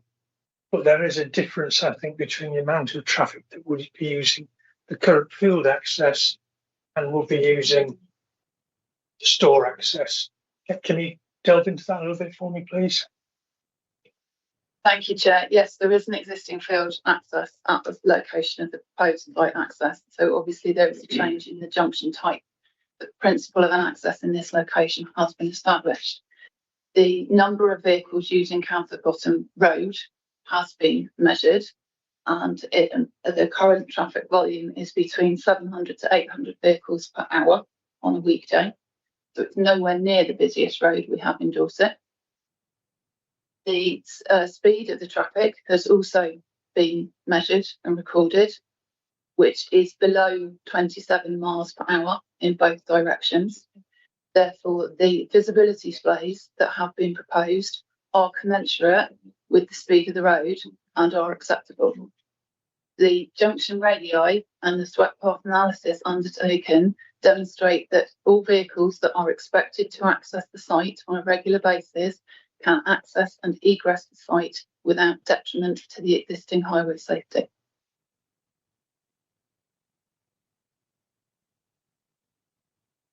Thank you, Alison. Do we have anyone else wishing to? Councillor Morgan.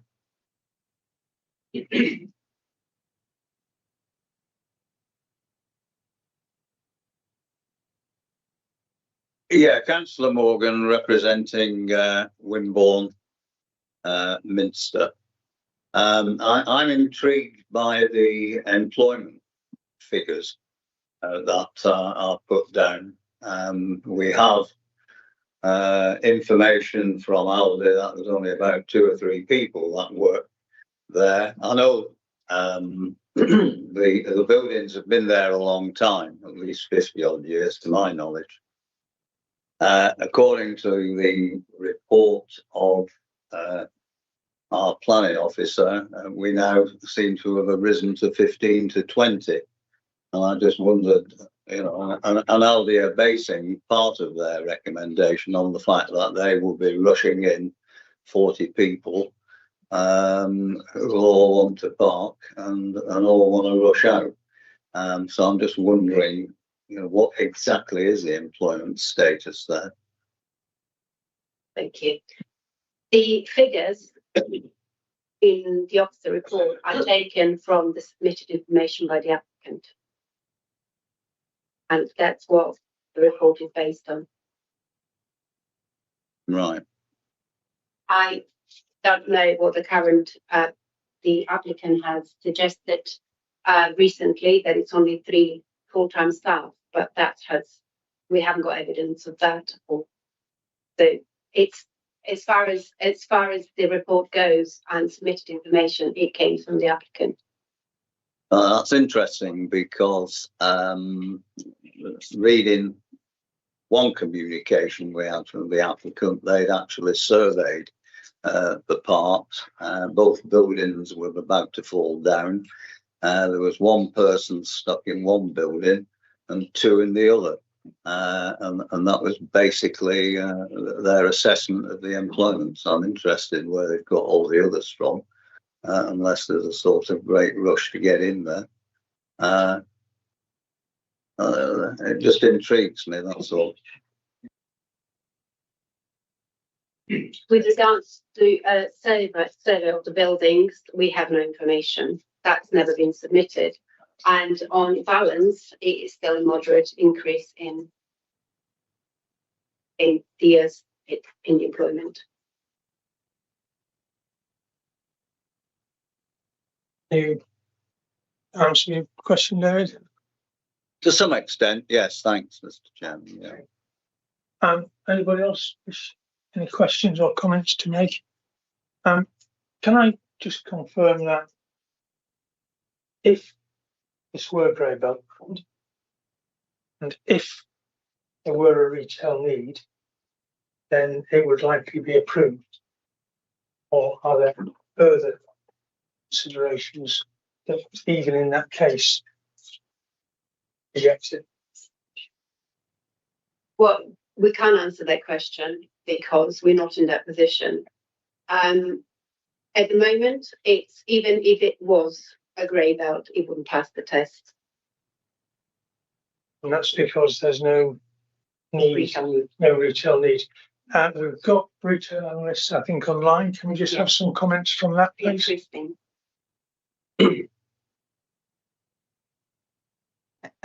Hello, Chair. Yes, the issue with retail need is. So we can't hear. Can we turn that up a bit? So, sorry. Can you hear me now? I can. I can. Can everybody else? Yes. Yeah. Okay. Carry on. Please, sorry, Christine. Yes, I mean retail need has been looked at, and based on the figures provided by the applicant and then looking at sort of benchmark, average trading of the stores, there is no retail need.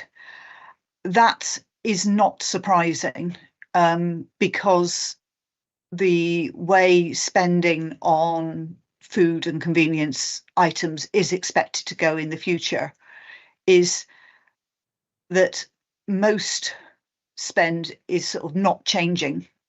The average household will not have more money to spend on food in real terms, going forward. But there is an increasing amount being spent online, so there's less to support actual shops. So looking forward, retail, it doesn't surprise me there is no retail need in this particular area. Obviously, if that were to change, and there were retail need, then be a factor to consider in terms of the green belt assessment. Okay, thank you. Councillor Flower. Thank you very much, Chairman. Councillor Flower, Verwood Ward. I'll just pick up on the retail need analysis. What are you able to calculate those people that go out of the area to shop because they're not content with what's available locally? Because that is a factor, and I know from my own town that was a big reason why we ended up, as many of you in the room know, with a nice new Morrison's, because a lot of people were going out of the town because of the inadequacies of the provision that was available locally. Can I have an answer to that, please? I'd like to come back there. Yes, certainly. Yes, that was something I looked at, and the household survey information submitted by Aldi did not indicate very much leakage from the area. Just looking up their data. Obviously, I've been concentrating on their survey zones 1 and 2, so the Wimborne Ferndown area. The zone 2, which is Ferndown, there was it was about £6.6 million going to stores outside of the zones 1 and 2, compared to 65 million being retained. Some of that was going to Morrison's Verwood, M&S Ringwood.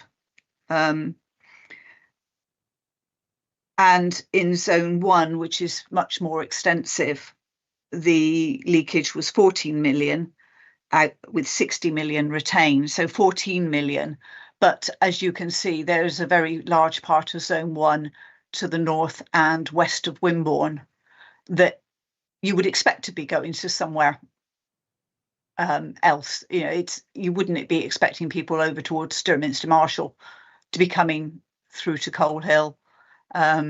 People in the north will have choices, so you would not get that retention. I also then looked at the sort of which specific stores people were going to, and as has already been shown in this presentation, one of the stores that was attracting quite a lot of trade was the Asda in Poole. And this is obviously a choice in terms of the size and offer of that particular retailer. And people from zones 1 and 2 are obviously driving past an existing Aldi to get to that Asda. Therefore, there would be limited, or I would expect very limited change or clawback from the Asda if those people can already go to an Aldi. So unlike in other locations where leakage could be a justification for for a more local store, I've got I've seen no evidence in this case to support that. Okay. Thank you, Christine. Spencer, you want to come back? Thank you very much, Chairman. Just like to come back on the other point. I've looked at the 4 reasons for refusal, and I noticed a loss of employment land without sufficient justification. And I recall during a very comprehensive presentation by the officer that it says at some point in there that it's got limited impact. Yeah. It's very limp, that reason for refusal.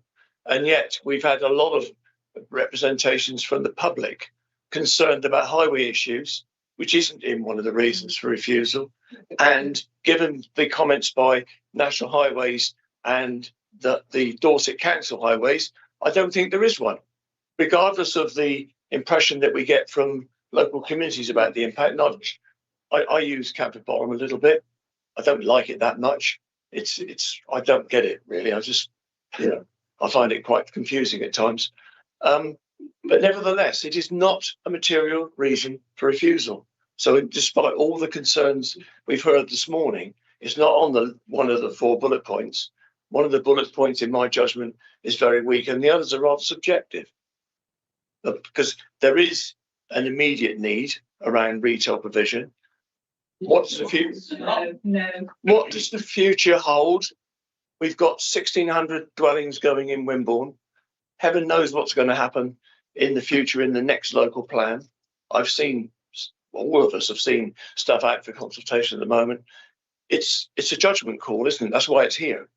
We're being asked to make a judgment. In fact, it came here because the service manager asked for it to come here, because it was probably a difficult call to be made without members having a say. So I just think we need to see where the balances are. And I'm not going to make a proposition, but I'm concerned that a lot of the concerns of the public don't fit with the reasons we're using for refusal. Thank you, Spencer. Is there a response to those comments from officers or? If I could just respond on one point which relates to the second proposed reason for refusal in regard to loss of existing employment land. Just to confirm, that reason for refusal is because the lack of evidence showing marketing evidence to show that employment land is no longer needed conflicts with the adopted policy and in Christchurch and East Dorset Local Plan Policy PC2. So that was the reason for including that reason for refusal. It doesn't mean it couldn't be overcome at a future date by submission of that information. Thank you. My understanding is that the new store will employ 30 to 40 people. Current employment on that site is somewhere between 3 and a dozen. So there will be a net gain in employment from the Aldi store.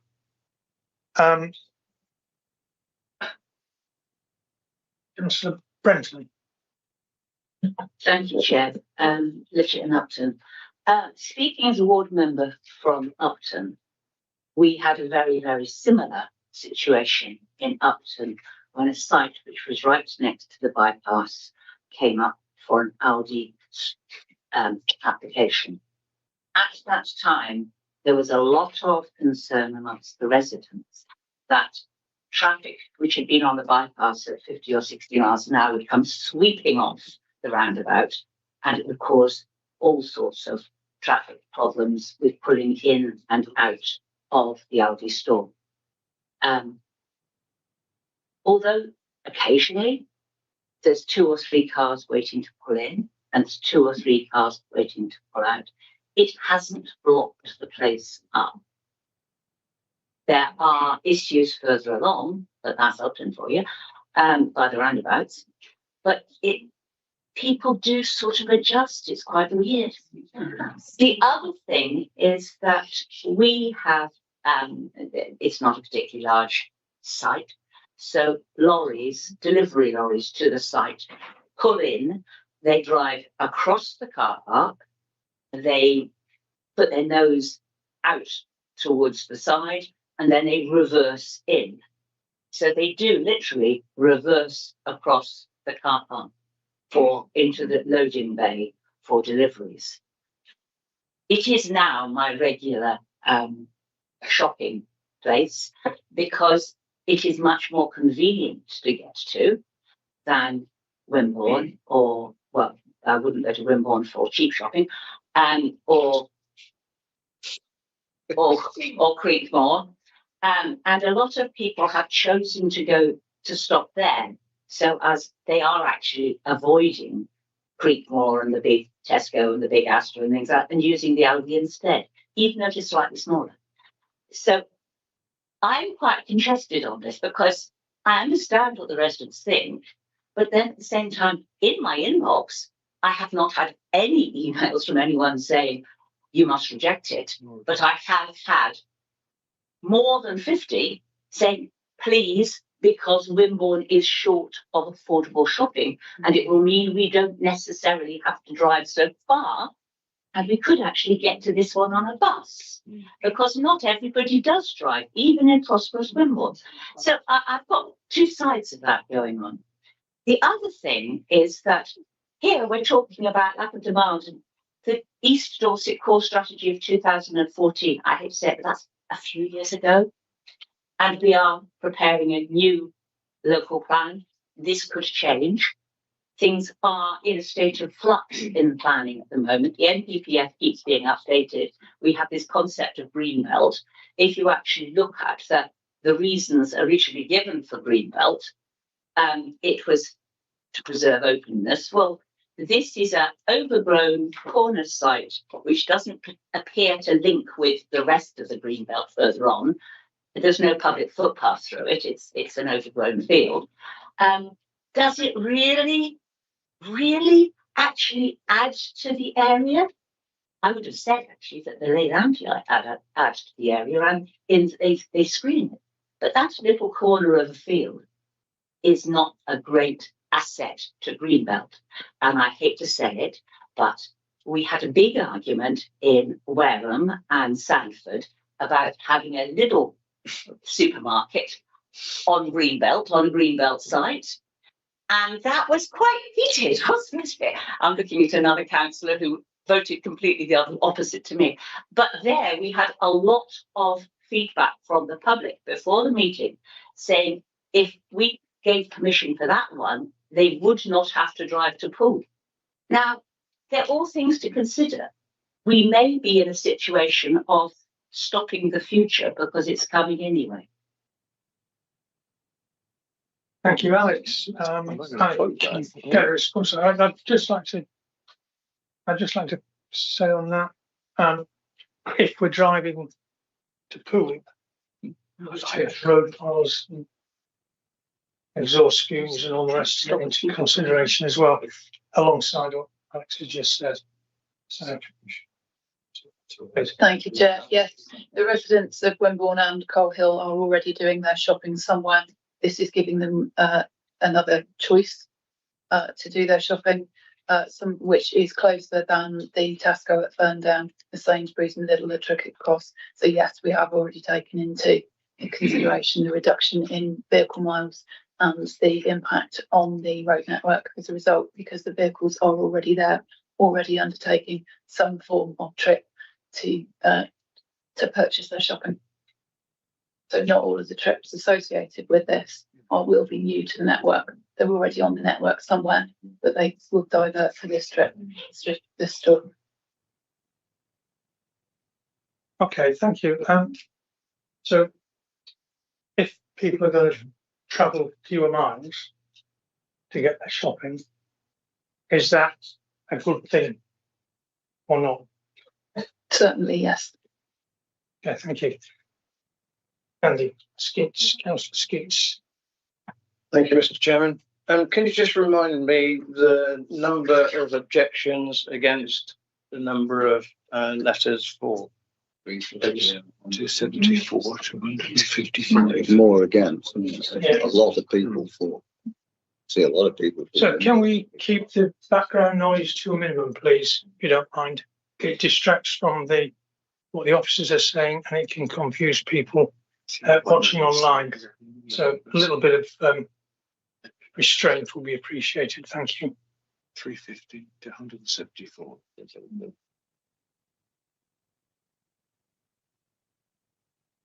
So we had 350 objections and 174 in support of the proposal. And that adds to what the parish council have said and the local member. So they're in concurrence. That's just a third party. Okay, thank you. Councillor Hazard. Thank you.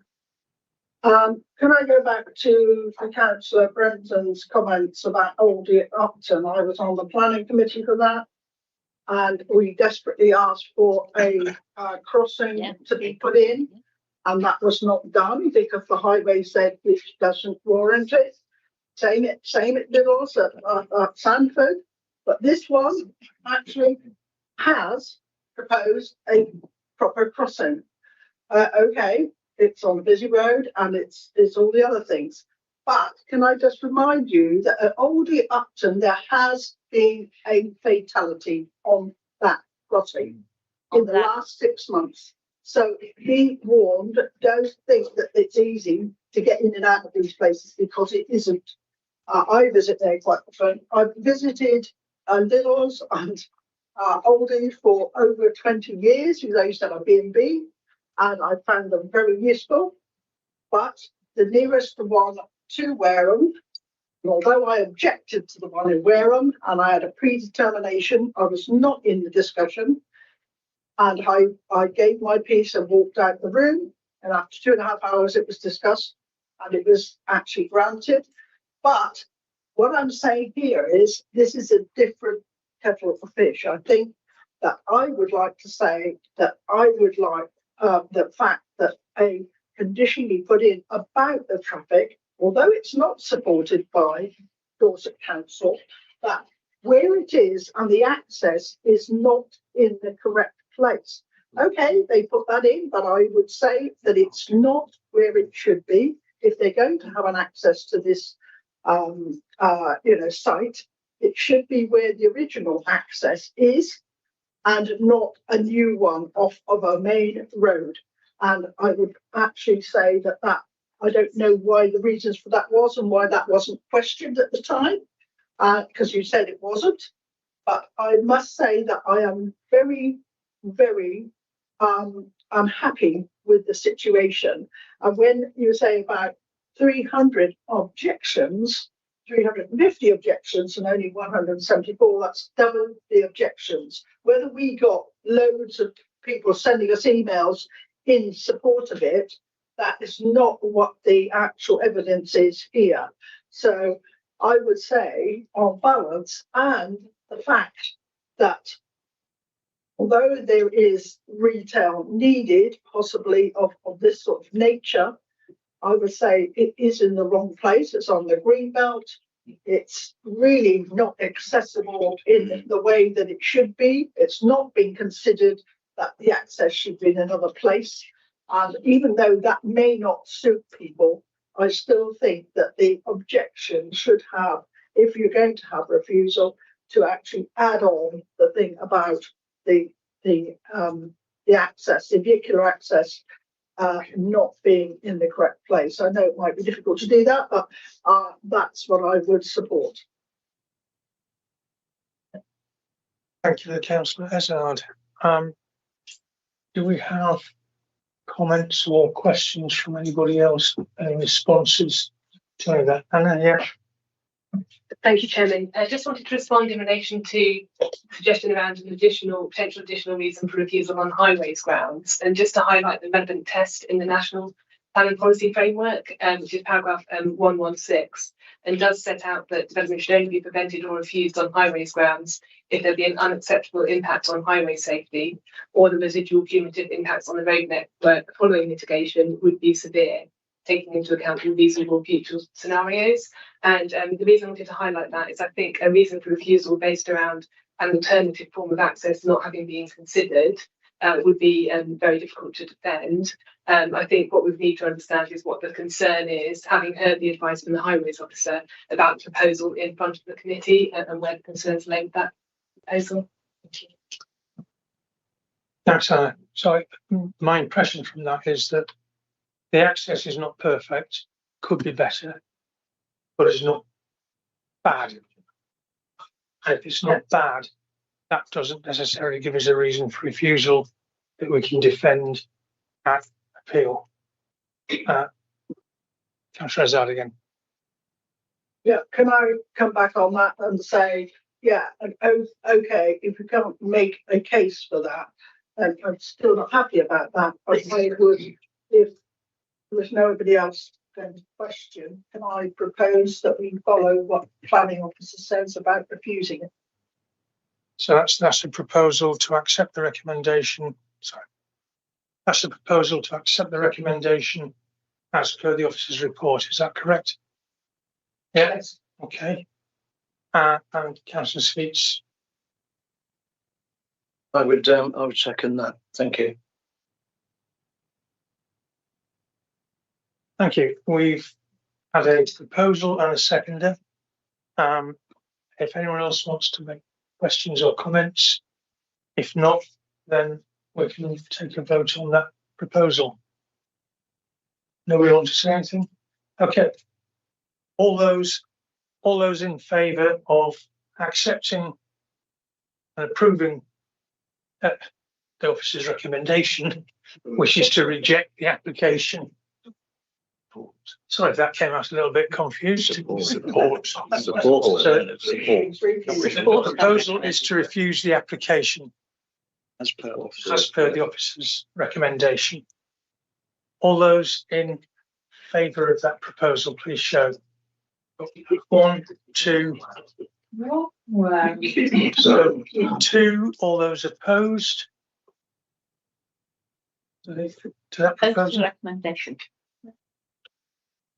Who's opposed to that proposal to refuse? 1, 2, 3, 4. So that proposal falls. I think there were 5. Was there? Just check that. Can we just read that again? Just double check my counting. Those in favour of the proposal to reject, please show again. That was 2. That's 2. All those opposed to that proposal, please show again. 1, 2, 5. 3, 4, 5. So that's proposal falls. However, we don't have a proposal that's passed anywhere yet. So does anyone have another proposal to make?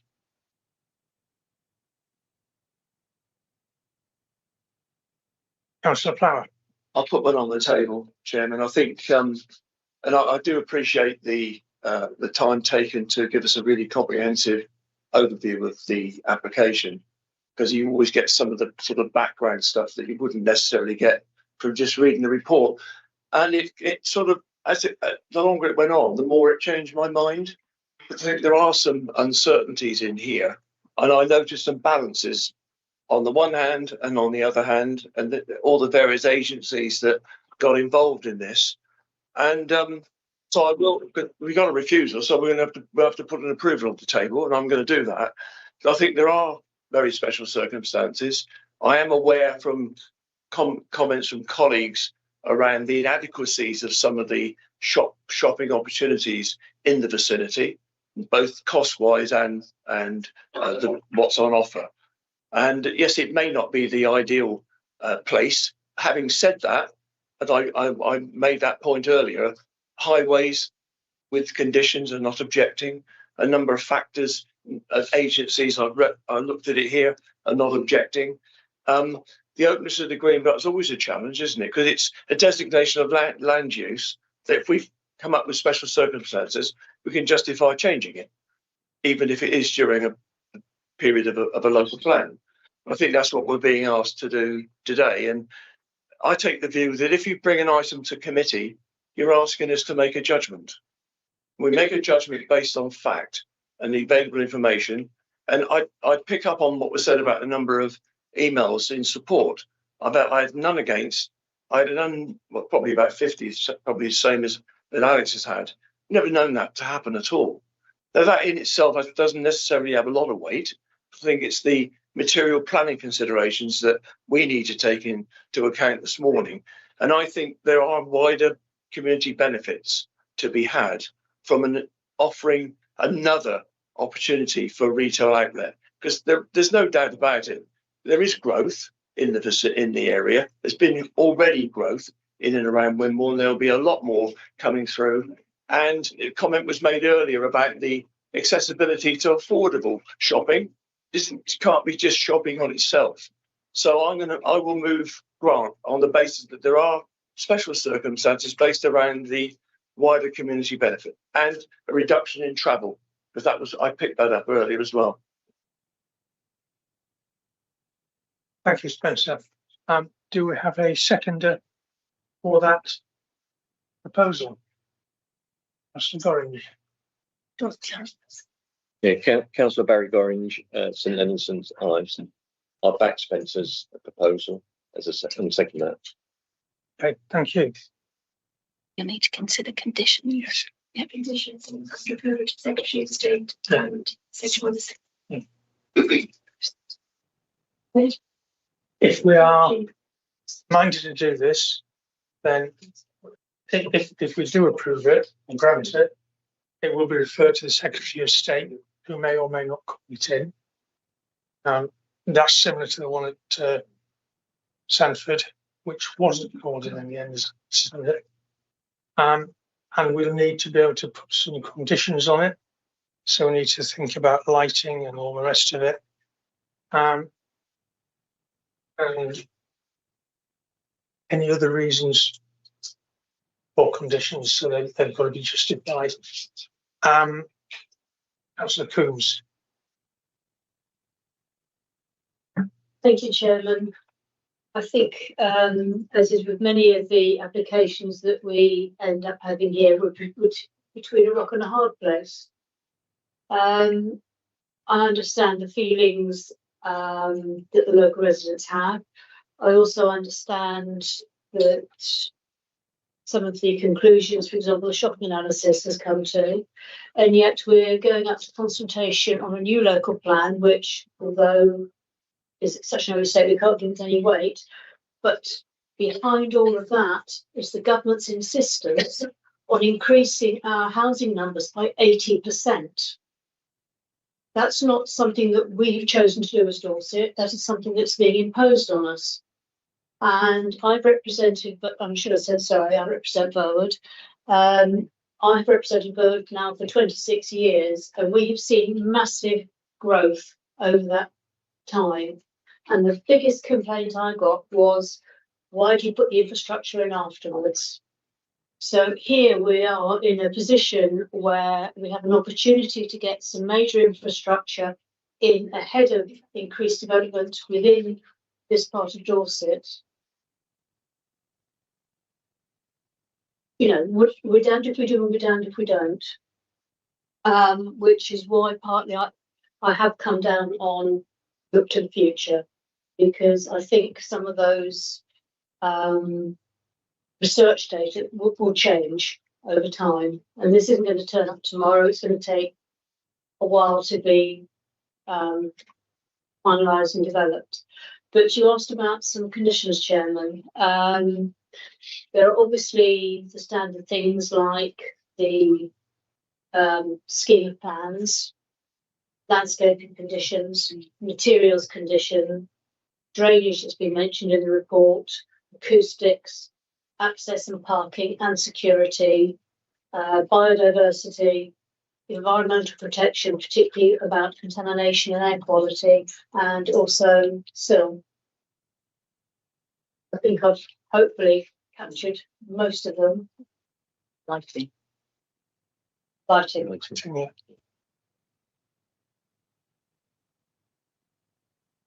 Thank you very much. Councillor Skeets. Thank you, Mr. Chairman.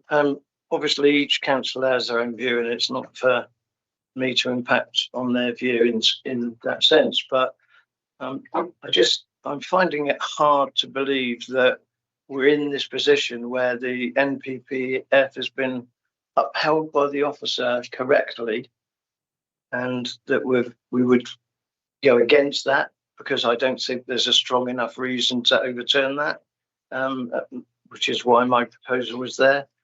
And the other thing that is clearly not acceptable, because it's been reported, is the parking, because it doesn't meet the standards. And I'm disappointed that you would just put this through in that way, but that's democracy and that's what we're here for.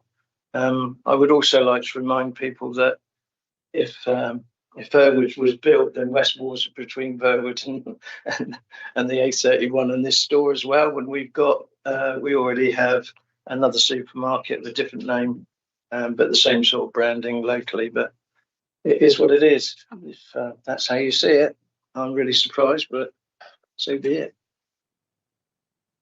Thank you, Andy. Any further comments? Okay, we've had a proposal and it's been seconded. We've got Councillor Morgan. I'm not sure. No, he doesn't really raise his hand.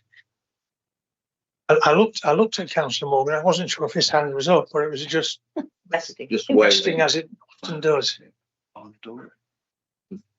Speaking from the expensive shopping centre of Wimborne, I think that conversations that I've had, although it's not affecting Wimborne in that sense, I think there is a need for a cheaper supermarket in the area. I feel sure that if it was to be built, then people would support it. Disappointment is that Wimborne, there isn't space for one. But that's just a side comment, Chairman. Following up, actually, what we're saying about the need for shopping in the future. Thank you, David. Thank you, Chairman. Just a suggestion in relation to conditions, that if minded to approve the application, that the committee could potentially delegate condition wording to officers. There are obviously a number of conditions referred to by Councillor Coombs and a few others referred to in the officer report. So if members are happy for us to work on that basis, then could delegate that to officers to agree with yourself, Chairman, if approved. And also to say that we would also need a Section 106 agreement in relation to biodiversity net gain. So again, that could be delegated. Yeah. Thank you.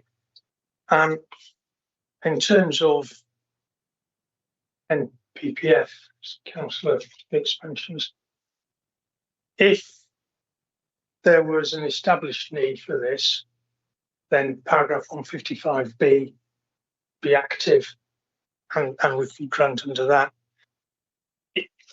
How far is that a matter for this committee to take a view that might differ from the officers' retail analysis, if we're basing this on what we see as future demand coming along, possibly not now, but growing over the next few months and years? Is that something we can take a different view on?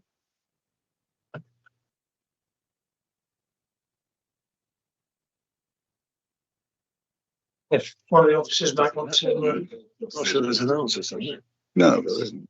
Come on. Yeah, thank you, Chairman. Just going to the relevant text in the NPPF, paragraph 155 and criteria B, it talks about a demonstrable unmet need for the type of development proposed. My own view is it's difficult to see how that criteria can be met in light of the evidence before the council and what you've heard from the retail consultant. So I don't know if that answers your question. Okay, any Councillor Azad. If you're going to grant this in some way, shape or form, as it looks like it's going to be proposed, I would like to make a request for a condition. And as several people have said about the road being quite dangerous, and even though you're going to put in a crossing, a controlled crossing, the pavement apparently on the residential side is very narrow. Is there some way that we could put it into condition to make the pavement wider in that position to actually accommodate people standing there waiting to cross at the controlled crossing? Make it like a little blip or something so that that would be a condition that we could put in and make sure that the highways actually do that. I think that would actually help in some way.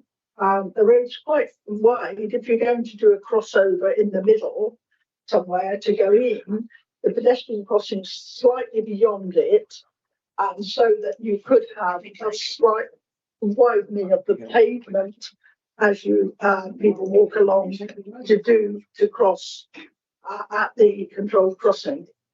Is that possible, Chairman? Thank you. Yeah, highways. And could I just ask supplementary? I should probably know this, but what's the speed limit on the road outside there? 30. It's 30, is it? 30, yeah. No, the councillor's request is not possible. And through the design of the signal controlled crossing, it was investigated to see how far curb lines could be moved. And we can't do it. It's safely in accordance with guidance. We'd put more people at risk with the options that were investigated, and that is all set out in the technical note that was submitted within the negotiations as part of the application. The design has been subject to an independent road safety audit, and they have assessed that the area for pedestrians to wait to cross the road is sufficient and suitable and safe. Okay. Chairman, do I have a supplementary, please? Thank you, Chairman. Councillor Wareham. Can I ask the planning officer then to give us the view of that pedestrian crossing and see how width the pavement is there? If it's actually come up to whatever the condition should be for pavement and a crossing, I'd like to see that demonstrated. Thank you.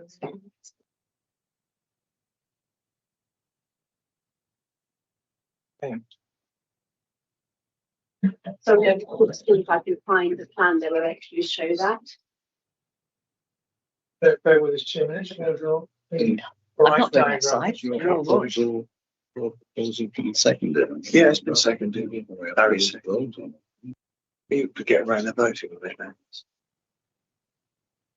Okay. Measurements. You've been on this in 2.5 hours. If you remember. Yeah, no, you should have had it then. I know. You'll have care. Yeah, that'll be a care. Thank you. Sorry, that is the best plan I can find. Can you tell us the width of the pavement at that point?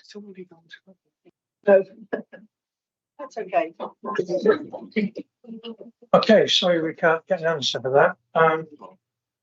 Obviously, this has been looked at by highways, and they've approved that, or they say it's not a problem. I'm conscious that we've had a proposal from Councillor Flower and a seconder from Councillor Gorringe to accept or to grant this application subject to conditions, and we've had a statement that we are able to delegate those conditions to officers to flesh out. We've had a number of suggested conditions to do with lighting, construction management plan, drainage, acoustics, access, contamination, air quality, lighting again. I've written that down twice. Were there any other points for council? There was a statement in there that said the parking wasn't adequate, so I think that should be in there if you can take that. I think parking is as for the application. Do you want me to go through my list again, Chairman? If you think I've missed me out, please do. So I had the sort of the standard conditions about the plans, which is and timing and involved in one at the moment as for refusal. So similar list, standard condition, landscaping, materials, drainage, and that covers flooding, acoustics, access and parking and security, because that's all been mentioned. Biodiversity, which I think officer said would come under section 106. Environmental protection, i.e. contaminated land and air quality, and then sill. And I think you had lighting added to that. Yeah. What about local access to the residents? Sorry, please be quiet. What about the residents' access to their own property? Excuse me. That needs to be a condition. I'm sorry, the public have had their chance to speak earlier. We're not taking any more interruptions from the floor. Appreciate your point, but thank you for making it. But please, no more. To get the proposer and seconder to agree those conditions. On with it. I'm just preparing a slide with some conditions. If you just give me a moment, and then I can put it on the screen. Okay, that's fine. Thank you, Diana. If we put a slide on the screen with a list of potential proposals, we will then need the proposer and seconder to agree to that list, or we need to vote on them independently if they don't. And we'll go through that. There we go.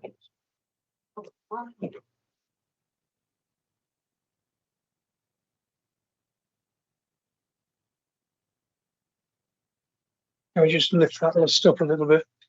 So there's a slide with the proposed conditions. There might be some other conditions that may need to be put on, but for the moment. So there are expiration of the 3 years, a list of approved plans, tree protection information to be submitted, updated agricultural impact assessment to be submitted, construction management plan, including dust management, construction traffic management plan to be submitted, construction environmental management plan to be submitted, drainage details required to be submitted, drainage maintenance required to be submitted, boundary details, including acoustic fencing at neighbouring boundaries to be submitted, landscaping details, implementation and maintenance to be submitted, substation details to be submitted, highways access requirement and construction details to be submitted, visibility displays to be submitted, as submitted, pedestrian crossing, including lighting requirements and monitoring to be submitted, sustainable transport links information to be submitted, delivery management plan information to be submitted, travel plan information to be submitted, electric charging points as submitted, vehicle and cycle parking as submitted, car park barriers information to be submitted, biodiversity management plan to be implemented, reptile mitigation strategy to be implemented, biodiversity net gain requirements, lighting requirements to be submitted.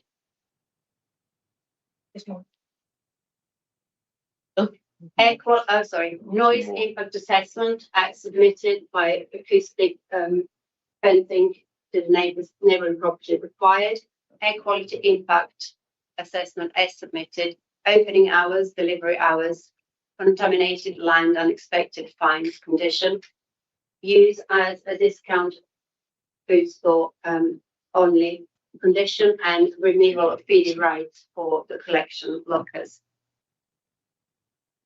These are just the headlines. Yeah. Thank you, Diana. Did I see somewhere in the report that they were not going to be selling hot food? That's the condition 31. Sorry. We use just as a discount and then they don't do that. Neil Shinkin's lead project officer, and this condition would include the requirements for a retail discount food retailer, which is based on the retail impact assessment requirements that were done that says it won't have an impact on the town centre, so it restricts what they can sell. So the full details of that condition does restrict things like sale of hot food and things retail discount retailers shouldn't be selling. Thank you, Naomi. Proposer and seconder, are you happy with that list of conditions? Yeah. Yeah. You wish to add to it or subtract from it? You're perfectly content. Okay, in that case, I was about, but we'll. Can I just make a quick comment? Please do, Tony. I'm pleased to see the condition 32 because of problems that we've had elsewhere with placement of collection lockers. And also because of issues elsewhere, the acoustic fencing to neighbouring properties, that has to have full technical detail of how that will be achieved, because in previous cases it hasn't been fully done, and then ordinary fencing has been put up, but there was nothing on the plans that then said it had to reach this technical specification. And we lost the argument on that. So because it's an important part, it needs to be fully technically compliant, so that we've got something to make sure that it's done properly. Thank you, Tony. Just a quick question in terms of these being fleshed out by officers. We're delegating that to which particular officers? Will that be in consultation with himself? Yeah. So that'll be Anna and myself. So very quickly, but we're about to go to a vote, but very quickly. Just go very quickly. Thank you, Chairman. Bear up as I will. When it says delivery hours, is that for the big articulated lorries? I presume it's going to be curbed, you know, not up to 10 or 15 or whatever time. That would be sort of whatever. So it wouldn't be disturbing the neighbours. So could you tell me the usual sort of time of delivery of the van? The standard deliveries are normally up to 10 o'clock at night and between 8 in the morning and 10. We're just double checking that even barriers and so barrier. Let's put it on there. Given this is residential area, it's 10 a little less.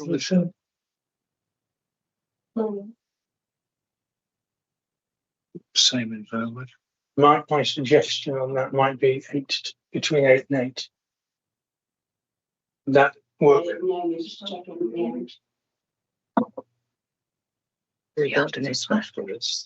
not delegate it to you. Delegate it to the officers.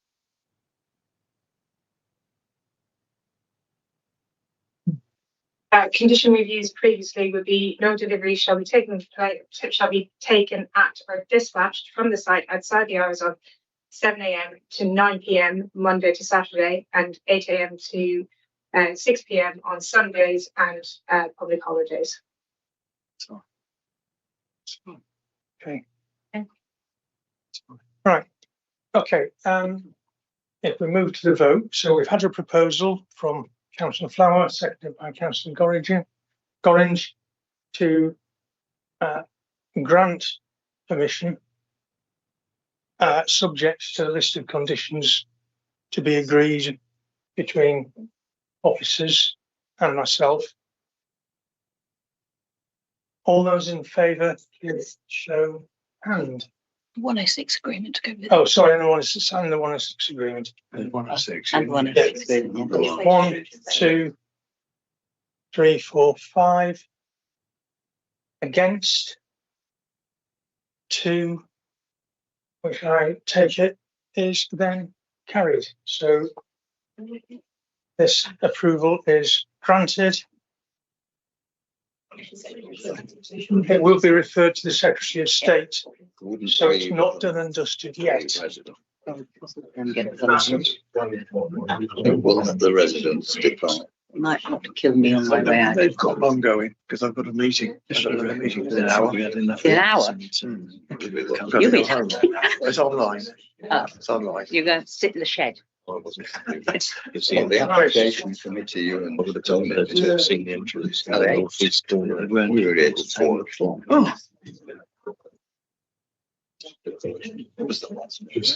Our next item is for 95 houses, land east to Wareham Road, Litchett.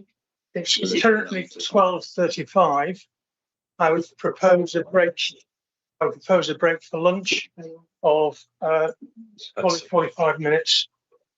And so if we can come back here at 45 minutes. And we nip the next one off.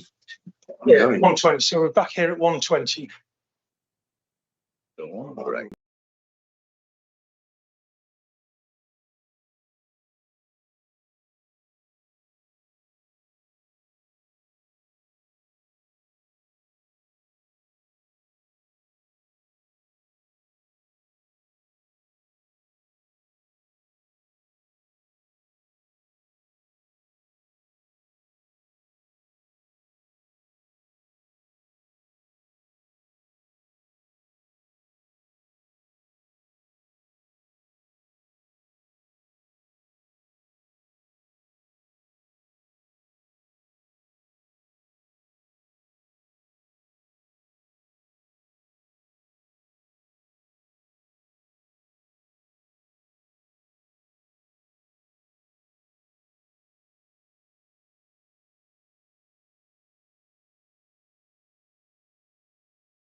Fine.